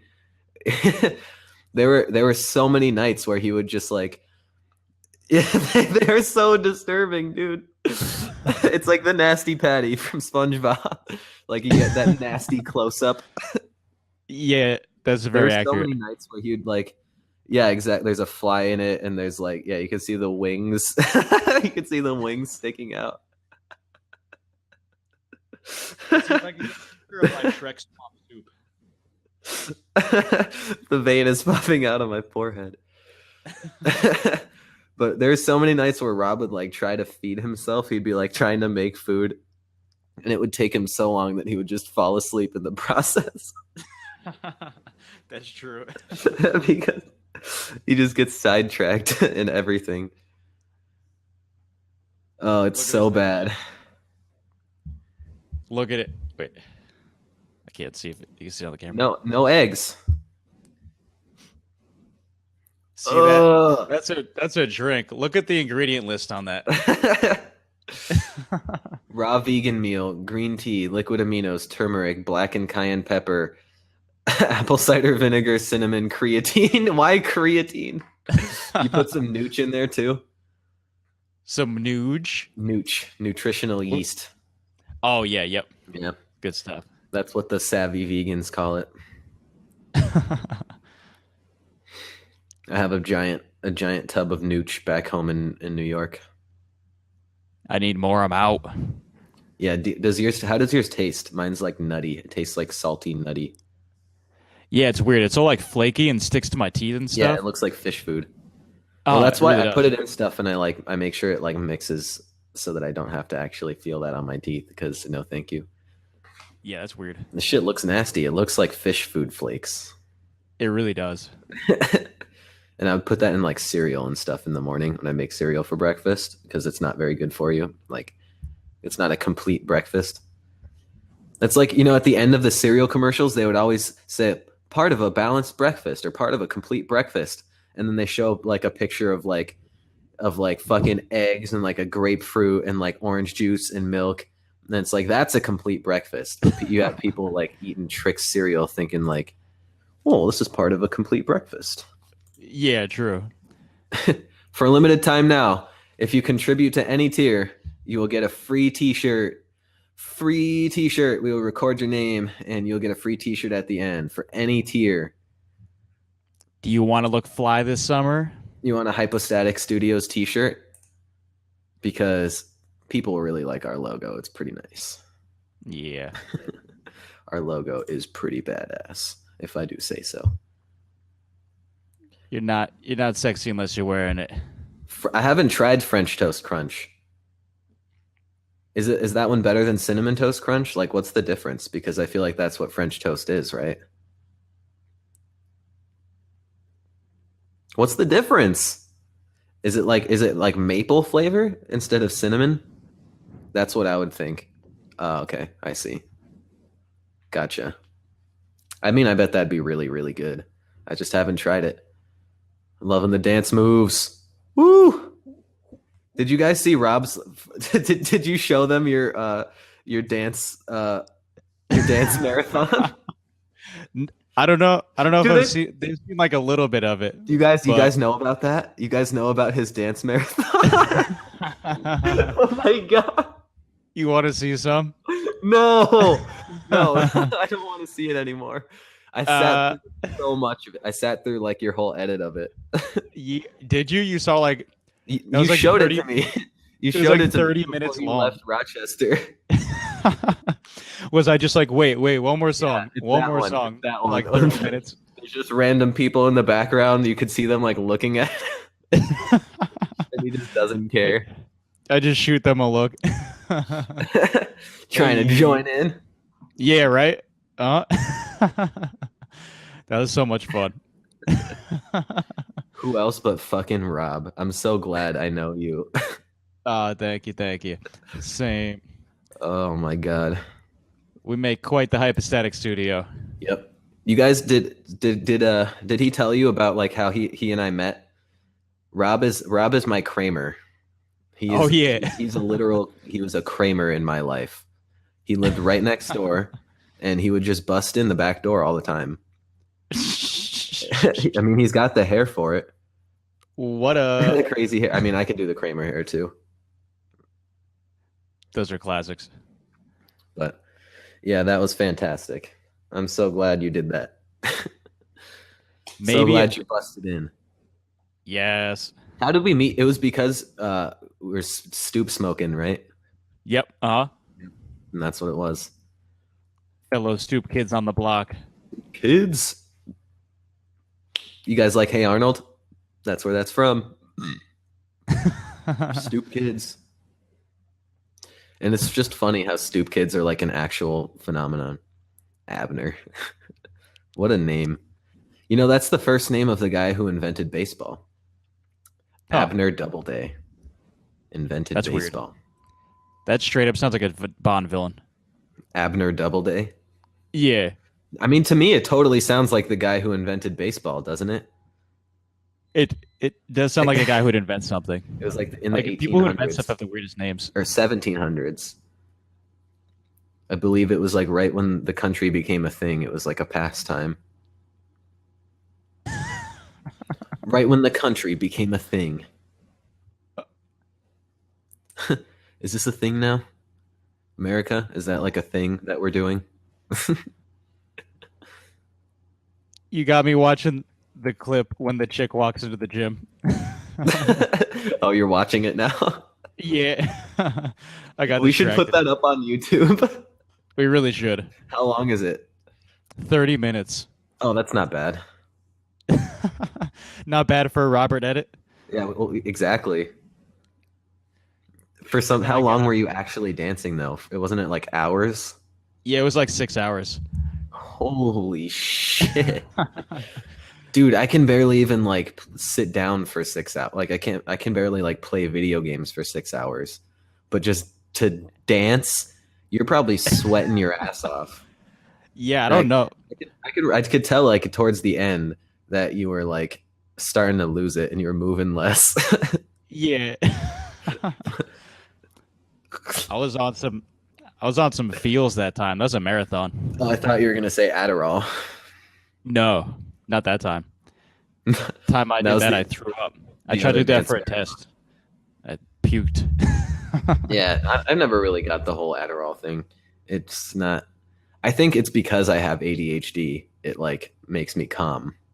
You know. Mm, that makes sense. Do you think you have ADHD? Because I do. Yeah, I've had that suggestion many times. I mean, you just get sidetracked so much. Very You know? short attention span. Yeah, you know, like we'll be talking on the phone about business plans, trying to do some stuff, you know, and I'll be like, okay, I need you to do these 3 things, and I'm gonna call you back in a couple hours, and like you're like, oh, I've been working on this other thing. But did you know about like some fact that's not going to help at all in any way? Yeah, exactly. But we should like explore this avenue that won't help us right now. Yeah. Oh, we got messages coming in from Brando. Whew. Pictures of drugs. Get him on. I wish we could get him on. He's also on. I think he's probably like going to bed right now, honestly. What a baby. He has to get up early. He has a real job. Not like us, where we work from home every day. Just kind of figure out what we want to do. Hells yeah. Hey, exclusive Kickstarter tier right now. If you donate to any tier, you'll get a free T-shirt. Any tier, free T-shirt. Hypostatic Studios T-shirt.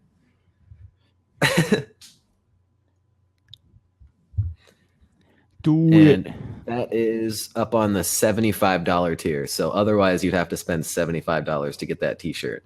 And this T-shirt will not exist anywhere else but through this Kickstarter. Anything else we make after this will be different. Exclusive tea, people. Exclusive Kickstarter T-shirt. If you donate, if you donate right now, I will give. Is anybody even on the thing right now? It looks like we have one extra person. Okay. If you donate right now, I will give you my 3D printed Life Writer, like DNA typewriter thing for a game I made. There's only one, but you can have it if you donate it Damn. right now. That is some exclusive shit. Yeah, come on. You can type out DNA with that. What? Where else can you get that? You can't get that at shop, right? Well, I mean, is it just 4 letters? ATCG? Yeah, yeah. Look, Oh, look at that's this. kind of Look at cool, this whole thing. actually. Like I said, free T-shirt. Heck yeah, guys. Do it for us. Do it for you. You know what? Do it for you. Because you know what? That'll just make you feel great about yourself, won't it? You know, it's kind of interesting because some people will say that no one ever does anything completely selflessly, that always in the end people do things like, you know, if they do something for someone else, it's like so that they feel better about themselves. The Life Writer box set. What is that? What's in there? Oh my god. What's in the box? Oh, he can't even hear us. He doesn't have his headphones on. Or me. Us. It's fitting that I'm working on a game about schizophrenia. It's a groovy shirt. I didn't even realize you were wearing that. Repping Rochester and psychedelia at the same time. Yeah.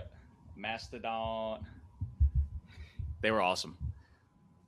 But yeah, they come to Rochester like often, don't they? Yeah, they're from Rochester.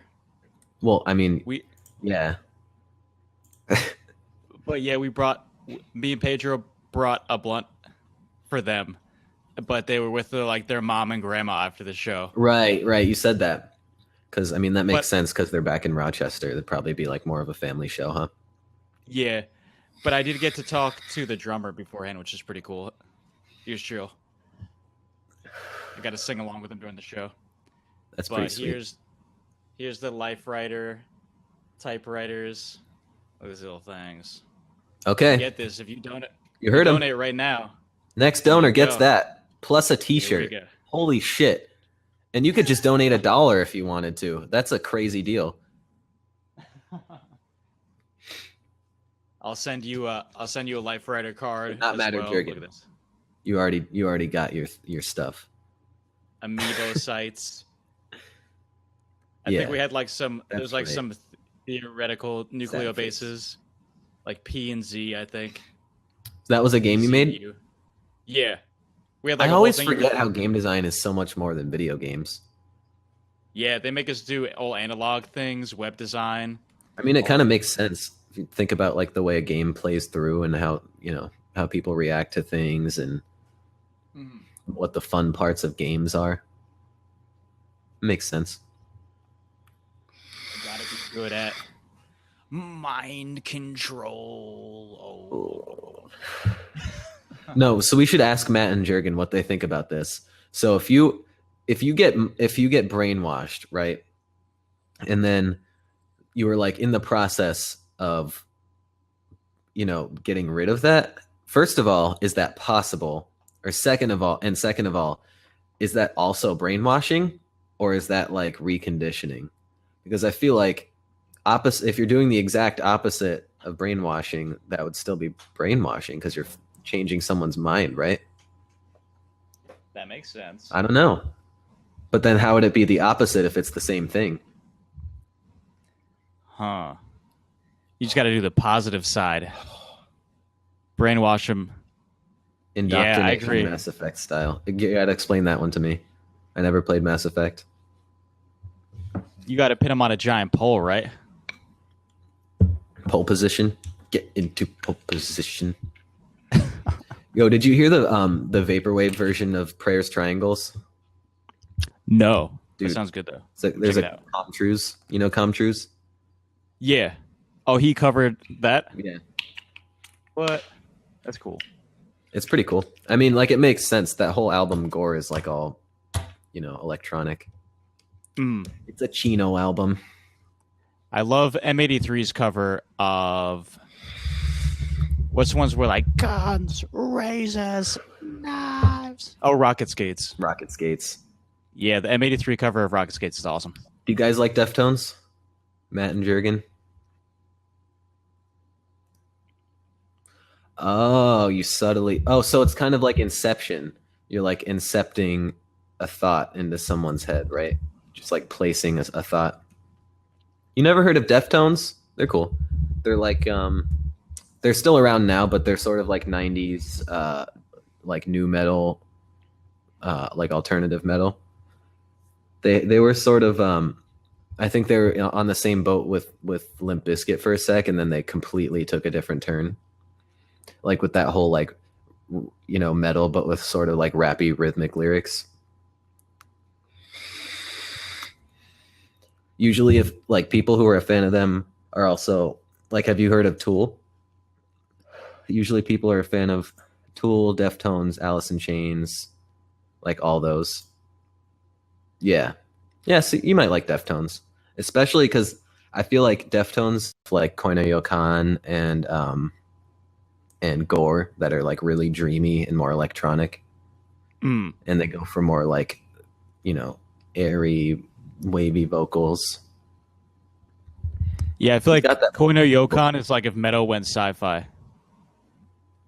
That's honestly one of my least favorites. I like Adrenaline better, but that's a really unpopular opinion. I do like both, but I love Leathers. Leathers is like one of my favorite songs for them. Like my favorite Tool album is usually people's least favorite, Undertow. I haven't actually. I think Lateralis and like one of the Tool album are the only ones I've actually heard all the way through. There's not very many. There's Undertow, Enema, Lateralis, 10,000 Days. And then there's like the 72826 LP from the very beginning. I gotta get on them. Yeah, okay. Tell me, what are your top 5 bands? Who, me? Yes, the person I'm talking to. Oh, I thought you were asking the fans listening. We'll ask them next. My top 5. If I had to do. Well, let me try to get a couple, and you tell me if they're in there. Okay. Yeah, I bet you could get them. Sigur Rós. Yep. Okay. Radiohead. Yep. Okay. Those are the 2 main ones I knew for sure. After that, it's going to be a little difficult. Come on, you got one more. Who am I always quoting? Oh, Death Grips. Yeah. Yep. Okay. Okay. What are the other 2? I feel like those are like the big 3, and then like Smashing Pumpkins, Mars Volta. Oh, that's 5. I said those 5. are the first ones I said. Those are the first ones I said. So there's you gotta stick with them. That's it. I agree with that. I'm happy with that. Tool, Alice in Chains, Deftones, Beatles, Nirvana. Ooh, that was quick. Easy. Bam. Well because done. I know my main 3, Beatles, Nirvana, Tool, always have been. Ever since I was like young, which is crazy. Yeah, that's a good range though.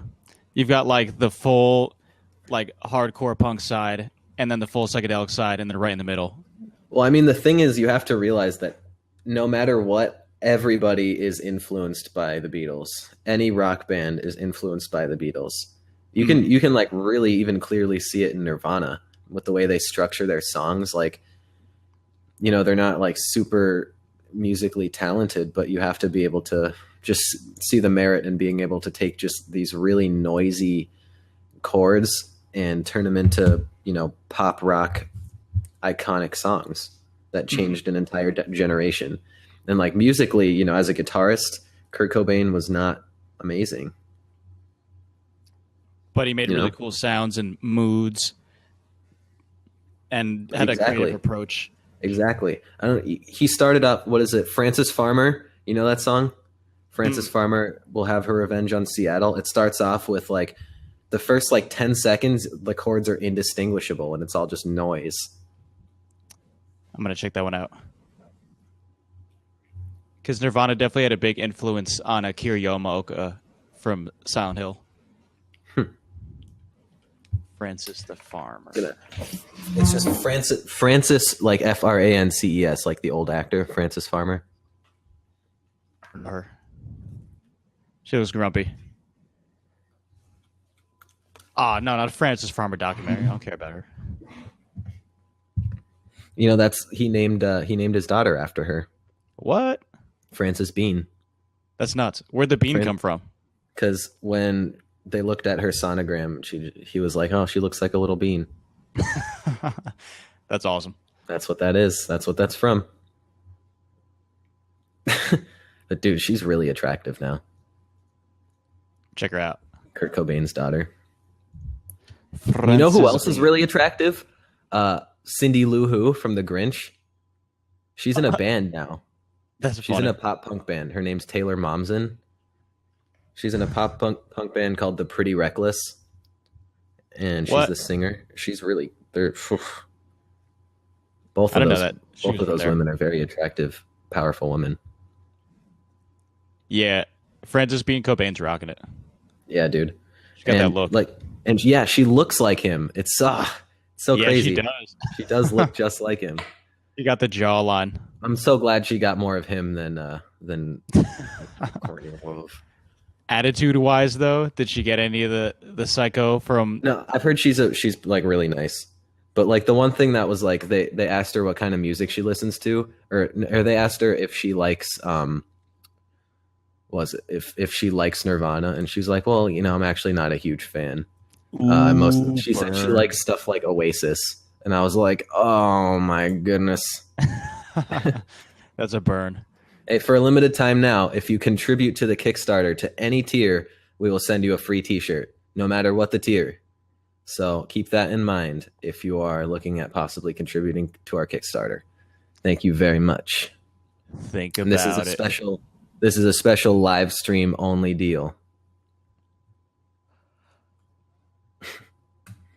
Hopefully we're not scaring you guys away. Tell us if it's too much of a hard sell, because we don't want to be mean. Oh, we got 5? We got 5. So to the new person, this is a psychedelic RPG. Takes place in the year 8128, last perfect number discovered by the Greeks. And it's a pseudo-scientific adventure through space and mind.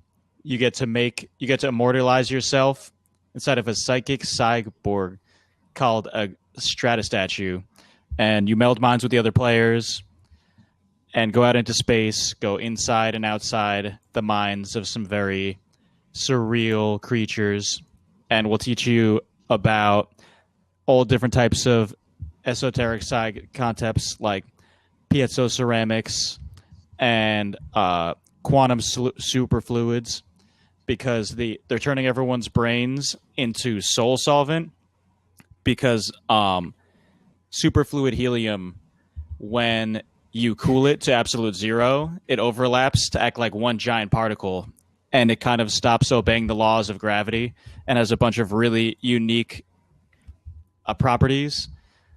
So when they store DNA in the superfluid helium and they cool it to an absolute zero, it melds into a singular entity that you are inside of.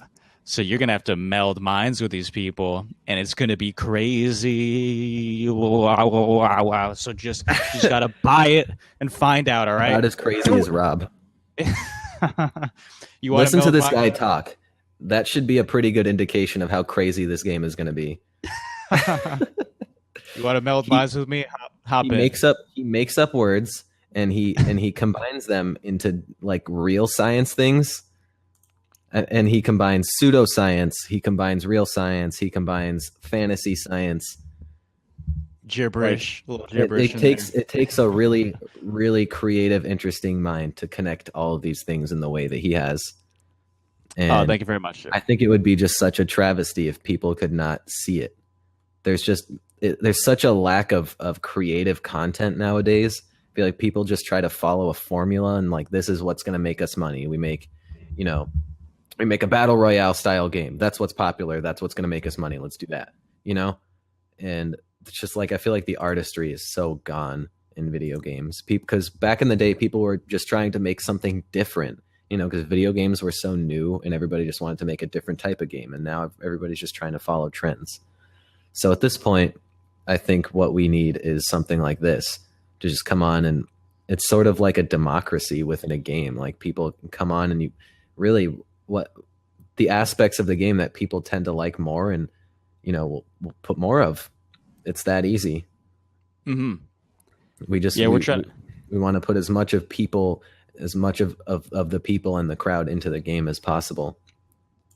We're trying very hard and giving you everything we have to give you something very special. So all we want is a little support just to make it happen for you guys. But we've got two characters who have been working very hard for you guys. So I know Brendan's been also putting literally everything he has into it too. So we're here for you guys. Both of us. We got it. We're doing it. We're out here. We're doing it all for you, partly for us, but mostly for you. Trying to think outside the self for y'all. Think outside the self towards the truth. That's funny. I pulled one of those at my mom the other day. Think outside the self. Because we were talking about logo ideas for this other thing we're working on, and I was talking about how how Jack in the Box has a really unorthodox logo because they use purple in it. And if you look up the most popular, the top 50 most popular logos or most popular companies, none of them have purple. Oh. So I was like, sometimes you got to think outside the bun, Mom. Think outside the self. Oh, get it. That's awesome. Think outside the bun. It was so perfect. I didn't even realize that's what I was going to say when I started that sentence. And it was one of those perfect times when your sentence forms into something that actually is meaningful. Oh. You opened your mouth. The Astralar came out. Yep. The whole thing. You're speaking through me.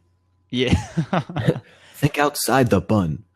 Is that why they have tacos? Jack in the Box has tacos. Yeah. They've had tacos for a long time. It's got to be. Do you think that's when they started that campaign, when they're like, we don't want to be just tied down to burgers, right? Think outside the bun, bitch. But what if we put this in a donut and called it a Dunkin' Burger? What about that? So what? They don't even have beef. What is that? A sausage patty? Yeah, they could have done that. They could have done something for me.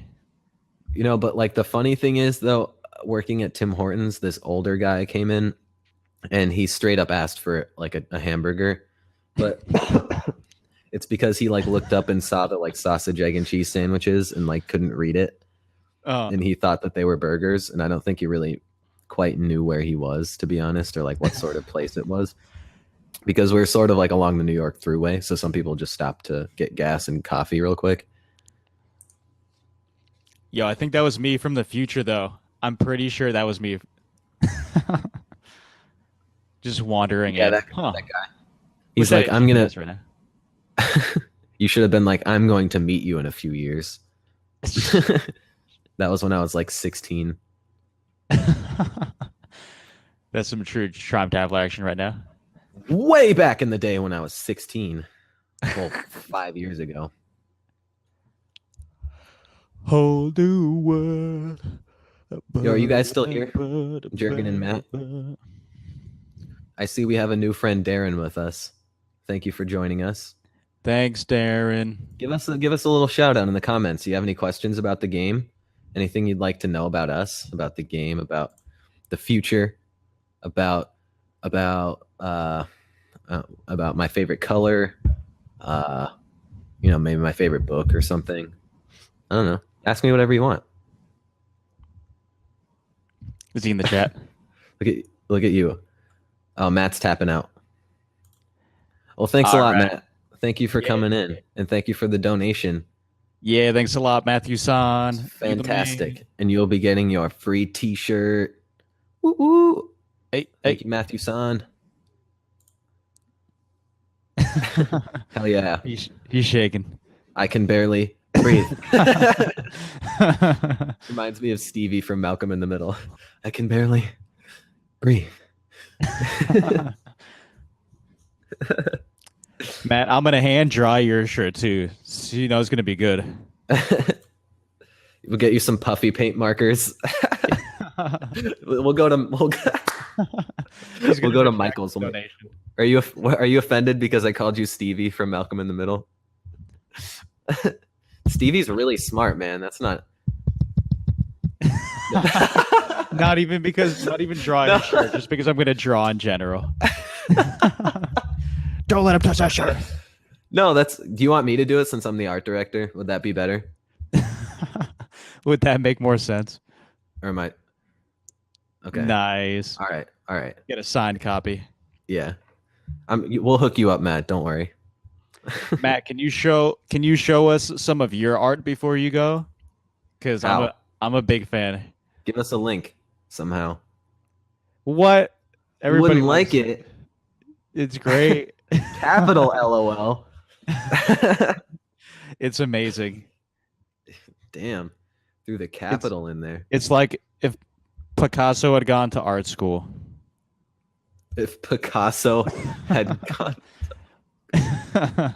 Dude, that's like my how my one drawing professor said, like I spent 20 hours on this project and I brought it in. He was like, dude, my 11-year-old son could do better than that. Oh, In get front of the at whole me. class. And it was like, Then really? you Could he really? you brought his 11-year-old son to class and then beat him up in front of the class. And they're like, "Oh yeah." Exactly, right? I was like, bring this kid in here. We'll have him spend 20 hours on the same thing and I'd like to see his finished product. Oh. No, but that was one of those professors that's like in a movie, you know, where he like does like tricks and like he like says certain stuff to make you do other shit. Like, and he like, you know, you chose your own grade with that teacher. He was like a movie professor. It was weird. Like there's this girl in my class who I believe was no. See, that's the thing. He was a great professor and I had never advanced so much in one class as I did in that one, but just the way he went about things, like I think he took a special interest in me because I just kind of like pushed back on him, you know, and I would like just try to do things differently and like just try to be as creative as possible and like just change, sort of just like bend all of his rules as much as I could to make what I wanted. And then he kind of took that as like, oh, I see. So he's trying to be a challenge now. And then he sort of like singled me out from there and would just like talk shit on all my stuff and make me work way harder. Like we had this giant 3-foot by 4-foot self-portrait we had to do. And I'd spent 20 hours on that one as well. And I brought it in and he's like, it's all right. But and like, mind you, like everyone else, he was like, you know, this is pretty good. You know, this is good. This is good. And like, I knew mine was like as good or better than the others.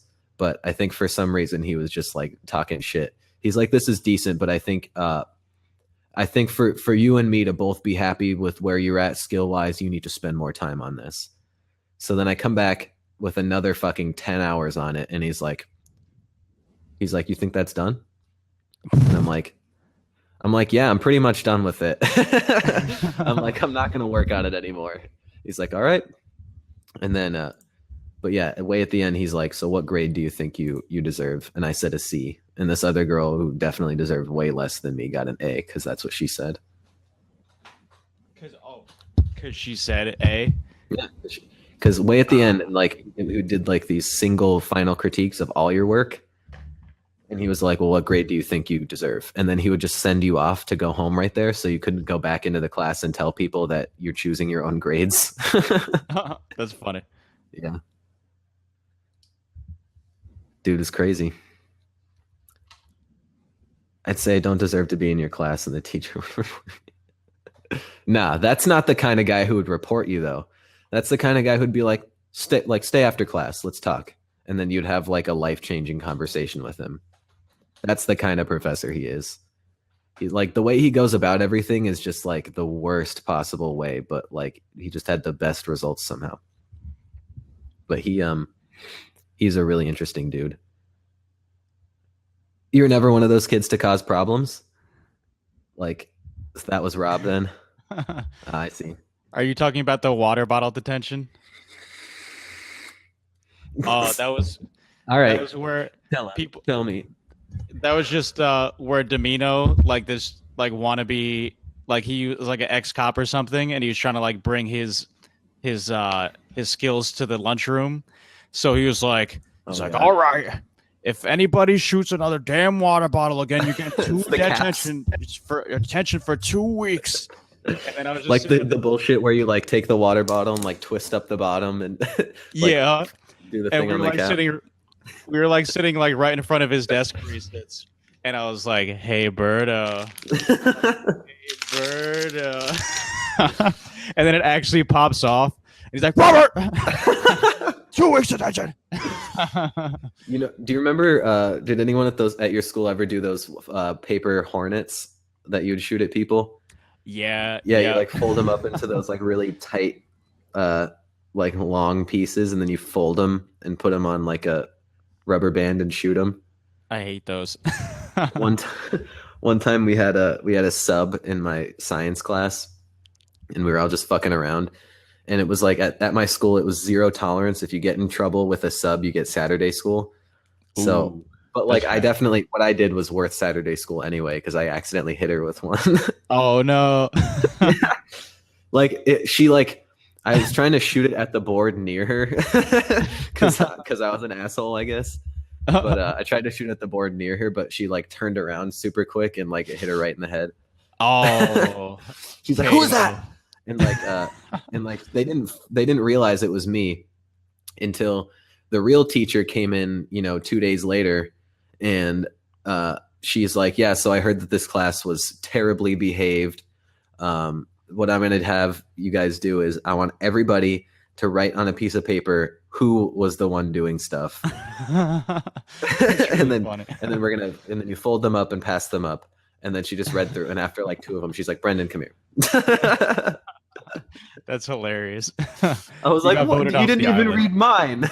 Yeah. What about mine?" That's amazing. Matt, you remember when the Jeffrey threw a crayon at that one Spanish teacher's butt? Oh, and the fan. You're right. He was throwing them all over. I got blamed for that because the fan blew up and the teachers hated me and they made us When the wait like an crayon hit hour the to go fan. down to the thing. And I happened to have a marker with the part that was blown off. Yeah. That was thrown into the fan. Like I brought it to go sign our one friend's brother's cast. And they saw me go to sign the cask.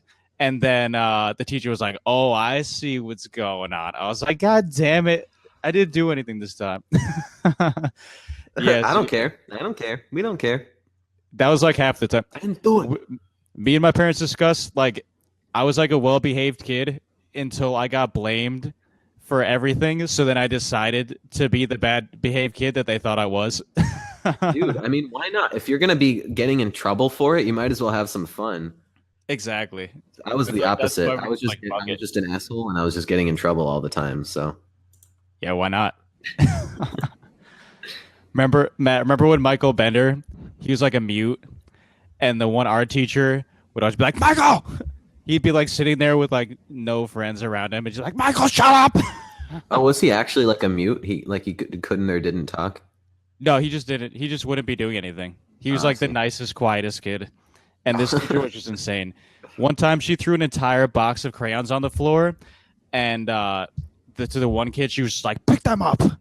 Like she just there's hundreds of crayons, and he was like, "No, I have to go to the bus stop." Yeah, yep, Mrs. Kim. Shout out Mrs. Kim if you're our other fan. And he like had to catch the bus home, and she wouldn't let him leave until he picked up the crayons that she knocked on the floor. And then they had like get the other teachers down there to rescue him. So dumb. Oh, again, anybody who donates to any tier, regardless, will get a free T-shirt right now. Free T-shirt right now, exclusive while the live stream's going. We probably won't be going for too much longer, so this is your last shot. Mm-hmm. Pseudoscientific adventure through space and mind. Heck Make it yeah. happen, people. Frick yeah, dude. Darren Murray, you want a special emblem in the game? I think it's Ermi. Darren Oh yeah, Ermi. Darren Ermy. Darren Ermy. If you're watching still, Darren, go ahead, shoot us a question. We'd love to hear from you. Elizabeth, what do you want? What pseudoscience? What pseudotech creation do you want to hear about? We got the piezo ceramic citadel, the sonoluminescent sound systems. If you like music, there's If you're just joining, I was just saying if you contribute to any tier on the Kickstarter, regardless of what it is, you'll receive a free Hypostatic Studios t-shirt. Exclusive. And that is only during the live stream. Once we finish, that is no longer valid. And we'll record your name and make sure to get you that t-shirt and add it onto your tier. Yep. And we've got connections to professional t-shirt printing presses, so you know they're going to look very clean. Also through RIT, most likely. It'd be cool to just keep everything within RIT if we can. Yeah, true.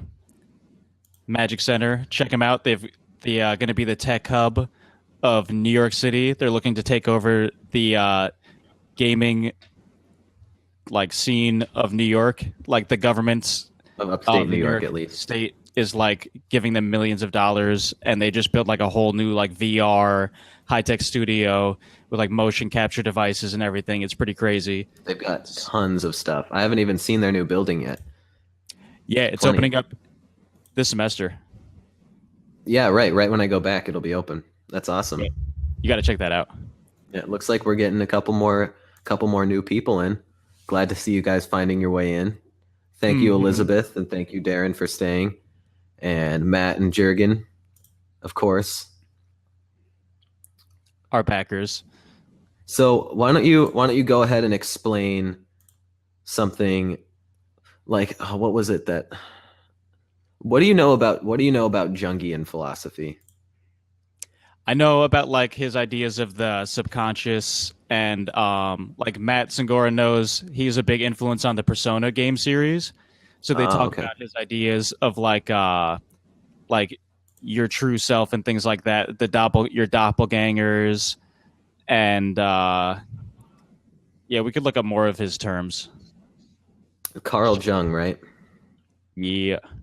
Carl Jungian Jung. archetypes. It's kind of cool. You can say Jungian philosophy. The Jungian jungle. That should be a place. Kantian philosophy.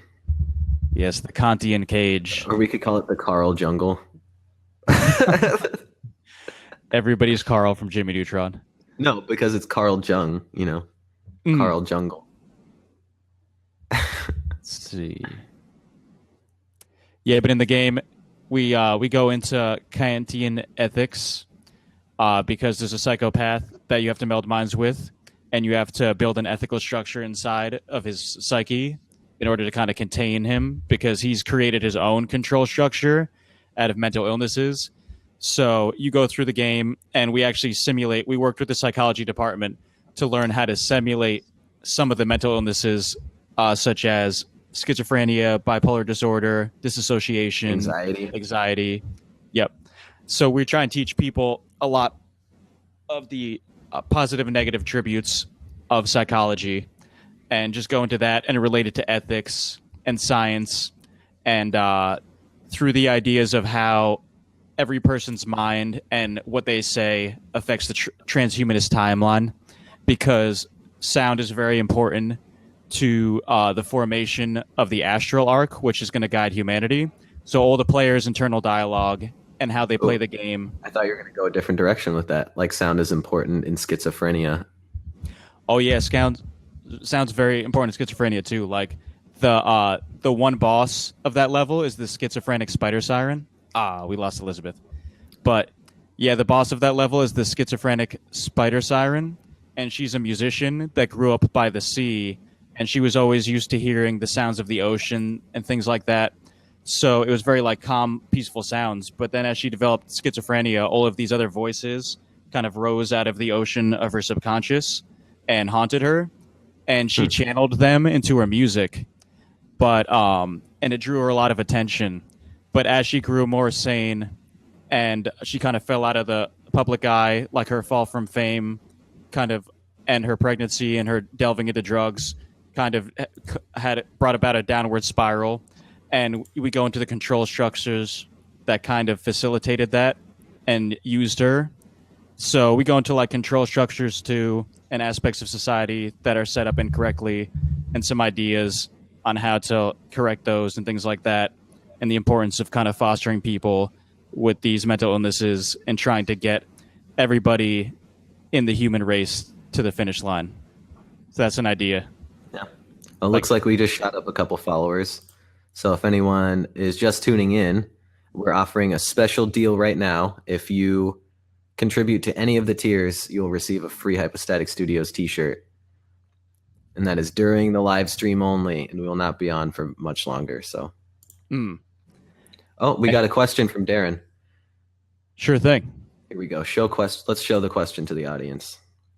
So he says, I'm most curious about what makes it fun. Most of the detail I see by far is related to the setting, story, premise. How does it actually feel to play? And what sets the actual mechanical gameplay apart from other games, aside from just choosing which type you use? So we have a very fluid gameplay system where if you look at in the trailer where they're showing off the fighting, and so you can fight very physically and you have your sword, but I think what sets us apart is the way that your third eye interacts with the world around you. It's used to kind of absorb items from the environment. It's used to interact with NPCs.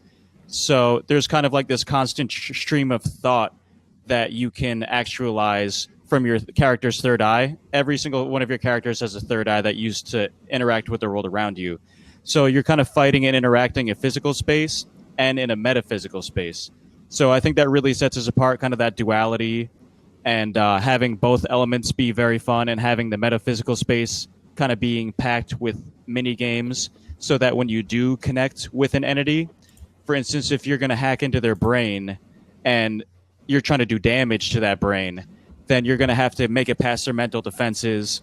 And we have like neurotransmitter puzzles where you're trying to kind of like get deeper into their mind by shooting the right neurotransmitters into the right neuroreceptors to open up portals deeper and deeper into their mind. And at that point, it becomes a puzzle. Or you could play it more like a typical turn-based RPG where you could use your focus to just direct a pure psychic attack. So there's and all just these try different... to kill him, right? Yeah, yep. So there's like it's like a very fractal gameplay where you kind of guide through your third eye that you use to interact with the world, how you're going to play. So you could play it. You could play it like Dark Souls if you wanted, or like yeah, and just go through with your sword and you could kill everything. And we're talking mostly in the single player parts, which are, I mean, I would say are probably like our bigger production, bigger budget single player Ego Egg worlds, right? So within those, you basically make the choice of if you want to go through and just hack and slash and kill, or like he was saying, you shoot your focus beams and you try to get sort of into the turn-based RPG section. So you can really decide, and that goes along with the whole theory of the game of melding minds with people and choosing what you want to be a part of you. And that's like we were talking about the whole basis of the game really is melding minds with these different people and deciding what parts you want to keep and what parts you want to kill. And of course there's the multiplayer gameplay. So there's going to be a whole social aspect as well. But if I've been thinking about it a lot, and remember, you know how I'm always trying to like think of a combination of games that would make the most sense for us. I think for right now, I'm pretty set on the game itself is like a cross between Dark Souls and Psychonauts, but it's got like the structure of Destiny, sort of. Oh, thanks for joining us, Josh. We're just talking about the different aspects of gameplay and sort of how it feels to play the game. A very good question by Darren. But so yeah, just to reiterate, basically we have our two sections of gameplay. We have our multiplayer and our single player. And the single player is a lot about melding minds, and you basically decide whether or not you want to hack and slash your way through, or if you want to take certain aspects of this person that you're fighting with, and things will change about the game depending on what you take on.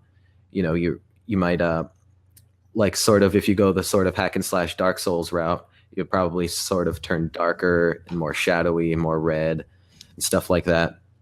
And I believe the questions that characters will ask you will be different. The characters that show up for you will be different. Overall cell shaders will change, and it's just, we want it to be clear that every move you're making is going to change the game somehow.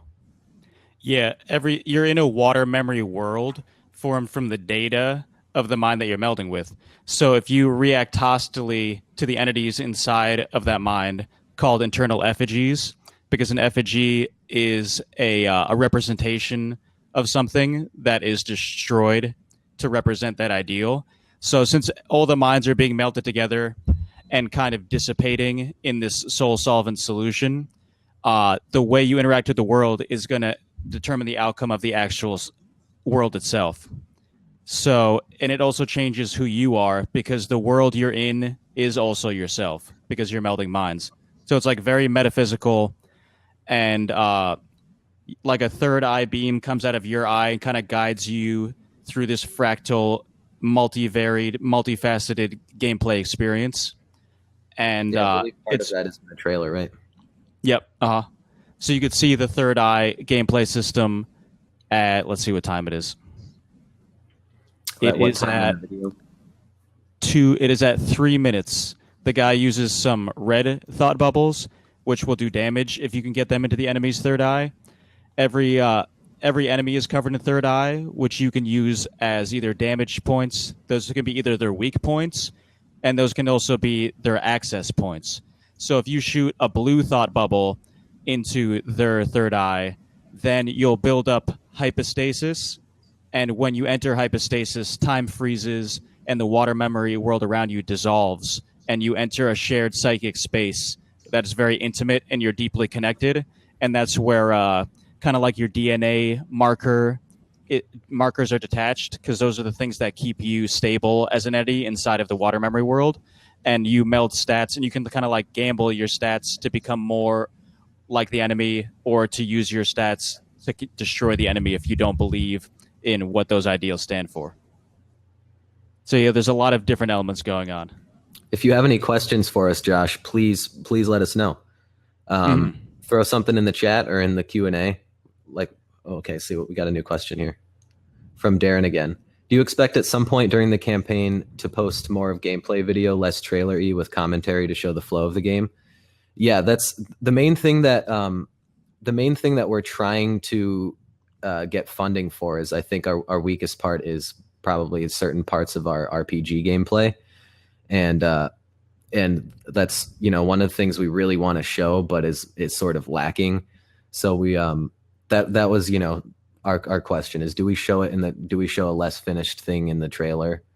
Because the code is completely set up. The basis of the code is there. Just sort of the UI isn't set up, and how it reacts with the rest of the game, I feel like, isn't super set up. Yeah. So the RPG section is fully functional code-wise, and you can see that on one of our long-form trailers, because we try to use only like the flashiest imagery in this trailer that's on the Kickstarter. So if you go to one of the long-form trailers, you can see one of the fights with the spiders, where you can kind of it's a 4D RPG, so you can rotate the enemy and choose their weak points and interact with those points to get different dialogue options. And we have all that set up. Pretty much all the basis of the code is set up. But the problem we have right now is everything is like a fractured puzzle, and we need money for the glue to put all the pieces together. So you can see, like, we have tons of assets. We have like 50 gigs worth. Like that's a pretty big project size for a video game. The story has been written for so long, and it's just developing so much over time. Mm-hmm. So yeah, we have like the story down pat. We have the story. The story was where everything came from. That's the most important thing to us. And it's, I guess, the hardest part is getting the RPG and getting the gameplay to a point where it has the feel we want. you know, because we don't want it to just be like a normal hack and slash where you go through and kill stuff like Dark Souls. We want it to be a little more meaningful than that, where you sort of just where you contemplate the things you're doing and the effects that they're going to have. Mm. And you can play completely mindlessly. You can read nothing and kill everything. Yeah, but we want to give the choice. Yeah, and that's part of how it's a very fractal, like multifaceted experience. How deep you decide to delve into any element is how deep that element of the game is. So if you see like an eyeball on the wall, just run past it. Or if you want to read about something like what that part of the memory has to say, then you can interact with that and maybe play some mini games along the way and discover all different types of gameplay styles as you go. Right. So this is going to be a game where if you run through it, it'll be, 15 hours or whatever. But, if you actually go through and do everything, it'd be hundreds. Yeah, because there's so much. We have so many scientific concepts in there. Like, and we also cover not only tons of scientific concepts, but also tons of what is considered like pseudo-scientific concepts, like water memory and homeopathic remedies, and we make them a reality through scientific explanations. So, for instance, people believe that, like, for instance, a lot of homeopathic remedies don't actually work; they're not efficient. But we relate that to the idea of lysergamic acid, or however you say it, LSA, LSD, that works in micrograms inside of the mind and attaches to serotonin receptors at such small amounts that they are as powerful as what would be considered a homeopathic remedy. And in those very small amounts, just like the DNA is inside of a gram of water, inside of a, I mean, we could Well, I'll explain that in a something second. like how like a matter of micrograms shouldn't affect your brain that much, right? Yeah, like it just blew scientists' mind. Like, how is a microgram of this substance completely altering the brain chemistry of your entire mind and connecting your senses and suppressing your default node network so that your hearing senses can connect to your touch senses, can connect to your visual sensors, and everything starts overlapping and melding together. So, in that way, actual scientists right now are trying to use that technology to administer medicine for schizophrenics. And so in the future, they use that as their item system. So you inject these homeopathic remedies into your gene pool. So when it's like your brain. So all your items are these homeopathic remedies that are injected into Right, your like brain, potions and, your water and things memory. like that. Yeah, it'd be like a potion from a regular RPG, but there's all these like bubbles of things like that in the water memory worlds, and you shoot a bubble from your own third eye into a homeopathic remedy. And since everything is relative and almost imagined inside of these worlds, you can control the flow of time. So you can shoot a bubble from your third eye into a homeopathic remedy and then reverse time to absorb the homeopathic remedy back into your own brain. And you could see that in the long form trailer. That system works. Like, there's actually a little joke where the in the psychopathic psyche or horror level, there's like a grimy, nasty toilet with like one of the third eye bubbles in there, and you shoot your eye into the toilet, reverse time, and absorb the contents of the toilet in your mind, and you get an item. So it's like that's a joke. Like, we try and have a lot of in jokes like that, but We should have it yelling fake news as it comes out. Fake trash news. information. Disinformation. Yeah, definitely got to have some of them there. But But yeah, yeah, thanks a lot, Darren, for the questions. If you have any others, please keep them coming. We're loving this. yeah, those are really good questions. Let's see. And also another thing that works in very small amounts is how scientists are able to store 5 petabytes of data inside of a gram of DNA inside of a drop of water. So that's a ridiculous amount of data that they can hold in a spoon. So imagine what you can hold an entire gene pool. And that's what we're messing with, pretty much. Yeah. Yeah. I feel like there's just so much to explain, and it's hard to get all the different parts we want just right out in the Kickstarter. Yeah, that's definitely the hardest part of getting this project across, because every time we try and start like laying it all out at the same time, then people are like, Whoa, whoa, whoa! Nobody's gonna read that. Yeah, exactly. That's the hardest part, and then it's deciding what parts to leave out, and then those end up being the parts that people ask about. Yeah, we have so much more content that's in this trailer. Like it was We have our a full original. 30-minute uncut trailer on YouTube if you want to check that out. Yeah, that was like the big struggle is getting everything down to this 7 minute trailer, which people are still saying is too long. It's like, It's definitely still a little too long, but yeah, we're gonna get it down shorter. But we have so much content, people. We just need your money to help us get it out there. Please. we want to show you our content. Yes. Please, I showed you my content. Oh, looks like we got another question. What's your Nice. personal experience with implementing online play? I worry that that's out of the scope for your budget and might be better placed as a stretch goal rather than a starting promise, especially since there's already so much else to work on that's presumably more important to the core experience. So, I mean, So that'd be more of a question for you because I'm more of the art director. So, yeah. Um, the online aspect is definitely the aspect that's the least completely set right now. It needs to be glued together. Like we had one guy working on the Floral Forum, and he was making actually an open source plugin so that because we want to make a lot of our content open source so that other people don't have to like go all the trouble that we did. Like we're not one of those like we want to copyright everything and keep everything to ourselves studios. We're trying to release as much of the gameplay and what we create for other people so that they can create cool experiences. So this guy made a network module for the Floral Forum so that people could talk and interact online and stuff. And Unreal makes it very kind of like intuitive to get these online systems set up. So it's more of an issue would of servers be an on the issue? servers. Right. What'd you say? Servers would be the issue, right? Yep, that's what I was about to say. Like things like Mhm. servers, we need funding for things like that. So that would definitely be more of a stretch goal to kind of get these big gameplay aspects out on a global scale. And that's Right. a good But point. to begin with, it's going to be, the alpha. Mm. And really, we're for the early on parts. What we're trying to get going is that kind of just like a base, the Floral Forum where people can go to meet up and interact, and then be like, let's go to a cognitive dissonance chamber together and meld minds. And then they do their own little internal world battle type thing where they can test out the gameplay from the single player experience and kind of have fun with that.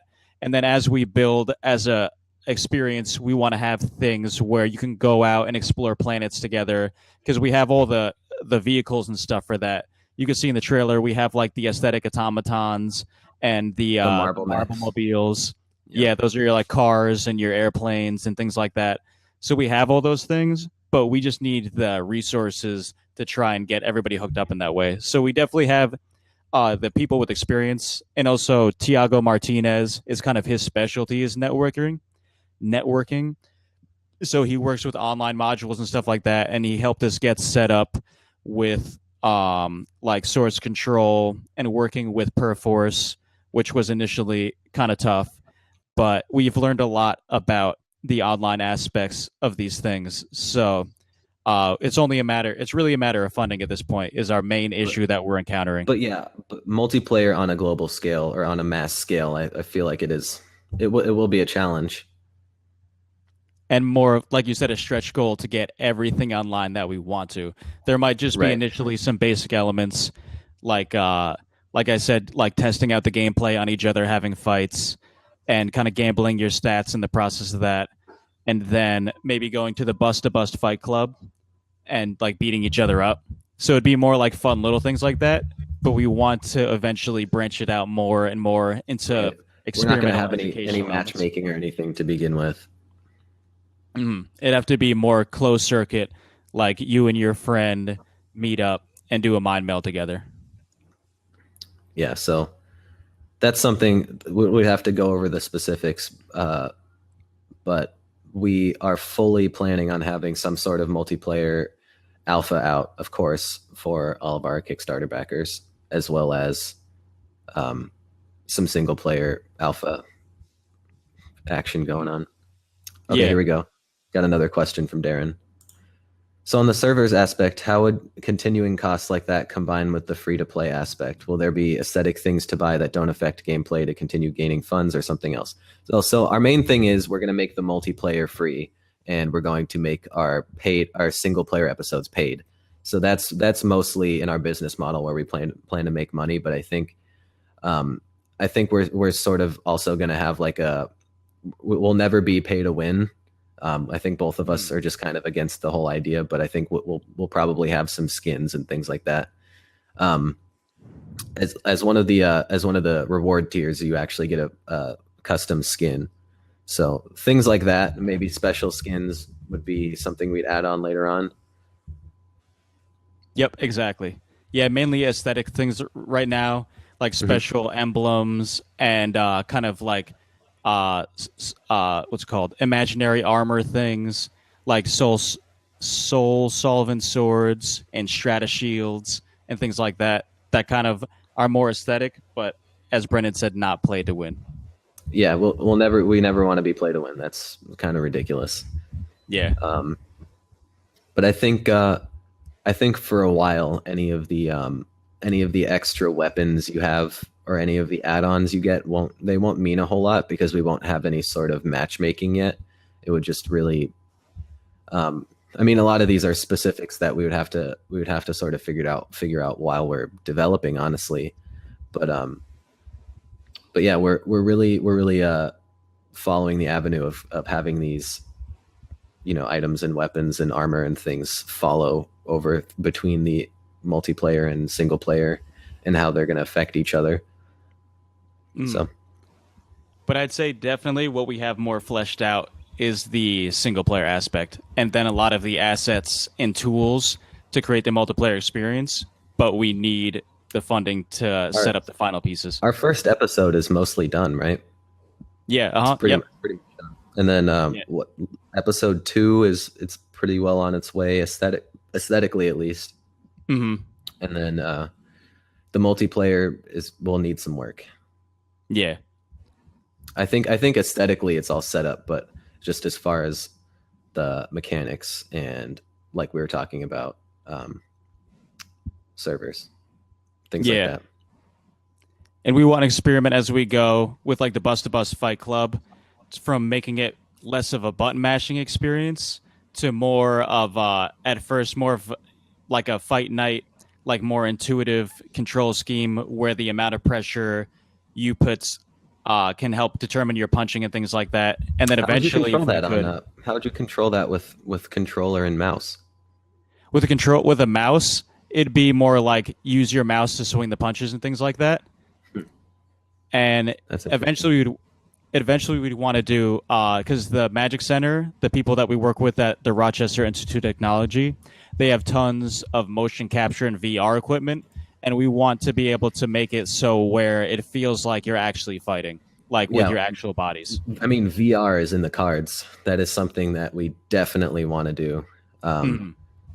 I mean it just sort of makes sense if we're gonna have this big multiplayer aspect that we want to be a big part of the game. You know, I feel like uh, people are really enamored with the whole VR multiplayer thing nowadays, and I think it's a really cool concept. Being fully immersed in a social world like that. And I don't think there's is there any games out there right now where you physically scan yourself in? Because that's what we want to do where we you scan yourself in to make because we want your statue to look like yourself, and then you can alter the look of your skin, the metamorphic material of your What about strata statue. what about people who like to do create a character and make something that looks completely different? Because sometimes I'll go in and I like to make chick characters sometimes, or I like Mm. to make stuff that looks completely different from me. Yeah, I think that's the first system we do set up. It's just a basic character creation setup Yeah. where you kind of morph the topology of the statues. But eventually, we want to make it where you could use yourself as a basis and then use the idealized self synthesizer to change aspects of yourself. So, like, you could scan your face in and then mess with your body. You could do whatever you want to yourself and use yourself as a basis for your statue and then morph yourself into your idealized form to be your statue on the ship. So you definitely won't have to look anything like yourself. But you could use yourself as a basis or completely start from scratch, whatever you want to do. Right. So it'll be normal character customization, but it'd be really awesome if we could somehow figure out a way to to do that in the end. Mm. Scan people's faces. Actually, Tony Hawk games did do that. Now that I think about What? it. Oh, like with Yeah, the there was a iToy Tony thing? Hawk. What'd you say? With iToy? Yeah, Remember that one thing? of the Tony Hawk games, you could take a picture of yourself and make your character look like your character. And it was Oh, like an that's older so one weird. too. Oh, that's so weird. Yeah. I mean, I guess we could probably figure that out with what's it called, with webcam. That'd be pretty crazy. Yeah, uh-huh. Just take a picture, especially because we're mainly looking to work with PC at beginning. So, and then now Right. with like you said, like iToy and stuff like that. iToy was pretty crazy. Do you remember Yeah. that? Did you have it for PS2? No, I didn't. Oh, I I never had did, it. dude. I had iToy. It was Ooh. so much fun. There was like this kung fu movie or this kung fu game where you would like along the sides of your screen there would be like these kung fu guys like slowly like descending upon you, and you just have to like whoosh, whoosh, whoosh, like hit them as you're going through. Yeah, I definitely want stuff like that. That'd be Oh ridiculous. man, just little You're just stupid you're mini just games. beating the crap out of statues. Just like you ever just want to go into an art museum and break stuff? Well, now you can.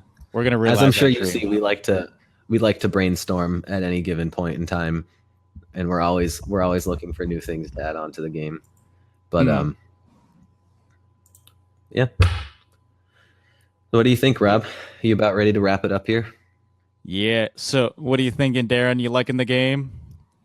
Thank Do you want thank you to? so much, Aaron, for being so involved. We really appreciate that. Oh, Um, we really like all the questions. definitely. This is always a lot of fun for us. Like that someone's interested. Uh huh. This one's a test. Last chat didn't go through. We see this one. What happened? He said something in the chat. He was trying to say something. Did you see him talking in the chat? Oh, I'm not on the chat thing. Yeah. Oh, here we go. Let's wait. He's typing, it looks like. Do, do, do, do, do, do, do, do. That's true. That is really true. We should probably clarify. If you look in our like subheader for our project, it does say one online free to play.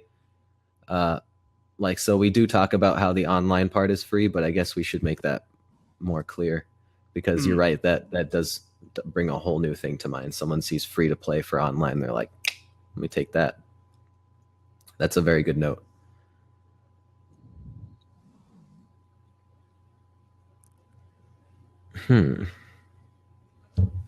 Oh, I thought I changed that. Thank you for pointing that out. I meant to change that right before we went live. Where's that at? It's in the picture of text that we have right at the beginning. Remember I told you how there's the typo in it, and I was gonna. Oh, and yeah. there's 2 typos. Wow. Thank you very much, man. Uh huh. Okay. All right. Well, thank you very much, Darren. We really appreciate everything. Yeah, you're the man. And if you decide you want to contribute at all.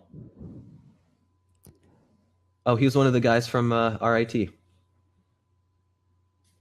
Oh, nice. Sweet. What up? It's Thanks awesome. for stopping by.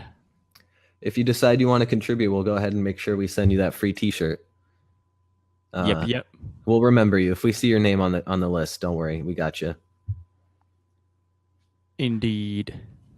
Thank you very much, Darren. Yeah, and we'll be back on the RIT Facebook. That's the IGM group, right? That he's talking about. Yeah. Cool. Yeah, we'll be back on that one. You said you were going to post again on there in a couple weeks, or in a week or so. Yeah, we're gonna try as soon as we get a lot of the suggestions that you guys mentioned. We're gonna try and get all those integrated into the page. So we'll try and get back to you ASAP on that. Yeah, we're as it's going live, we just have like an overwhelming amount of feedback, and we're just trying to change as much as we can and make everything as perfect as we can. So Mm. But we've thanks been taking again. your guys' feedback really serious. Like if you see how we changed all the reward tiers and everything, and trying to get the video a lot shorter. So we really appreciate all the feedback you guys gave because that was important. Yeah, from the RIT group, you guys were very.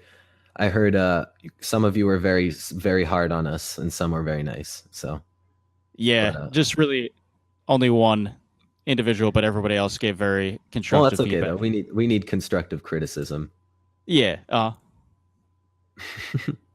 lot of some people were putting like 5 to 10 like section posts and stuff, like breaking everything down. It's pretty crazy. Wow, Like yeah, that's very awesome. helpful. Uh huh. Yeah, I got to I show mean, you the posts. um, Ian was being mean in order to be nice. Yeah, I know. I kind of realized that. I was like, at first, I was a little like, uh, thought it was a little overboard, a little condescending. But then I was like, well, he did spend all the time to write all those posts. Yeah, So and read he's the entire thing. So, exactly. Yep. yes, indeed, Matt. I'm surprised you're still around. I thought you said you were you were logging off a minute ago. He's been working on his art.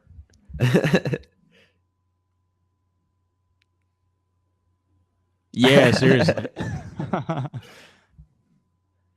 Matt's been here the whole time. You know what, Matt? You've always been with me, even though I don't even know what you look like. Yeah, in his soul solvent. Embedded in my petabyte of information in my gram of DNA inside a drop of water. Your teaspoon of soul. Yeah, my little bit of soul.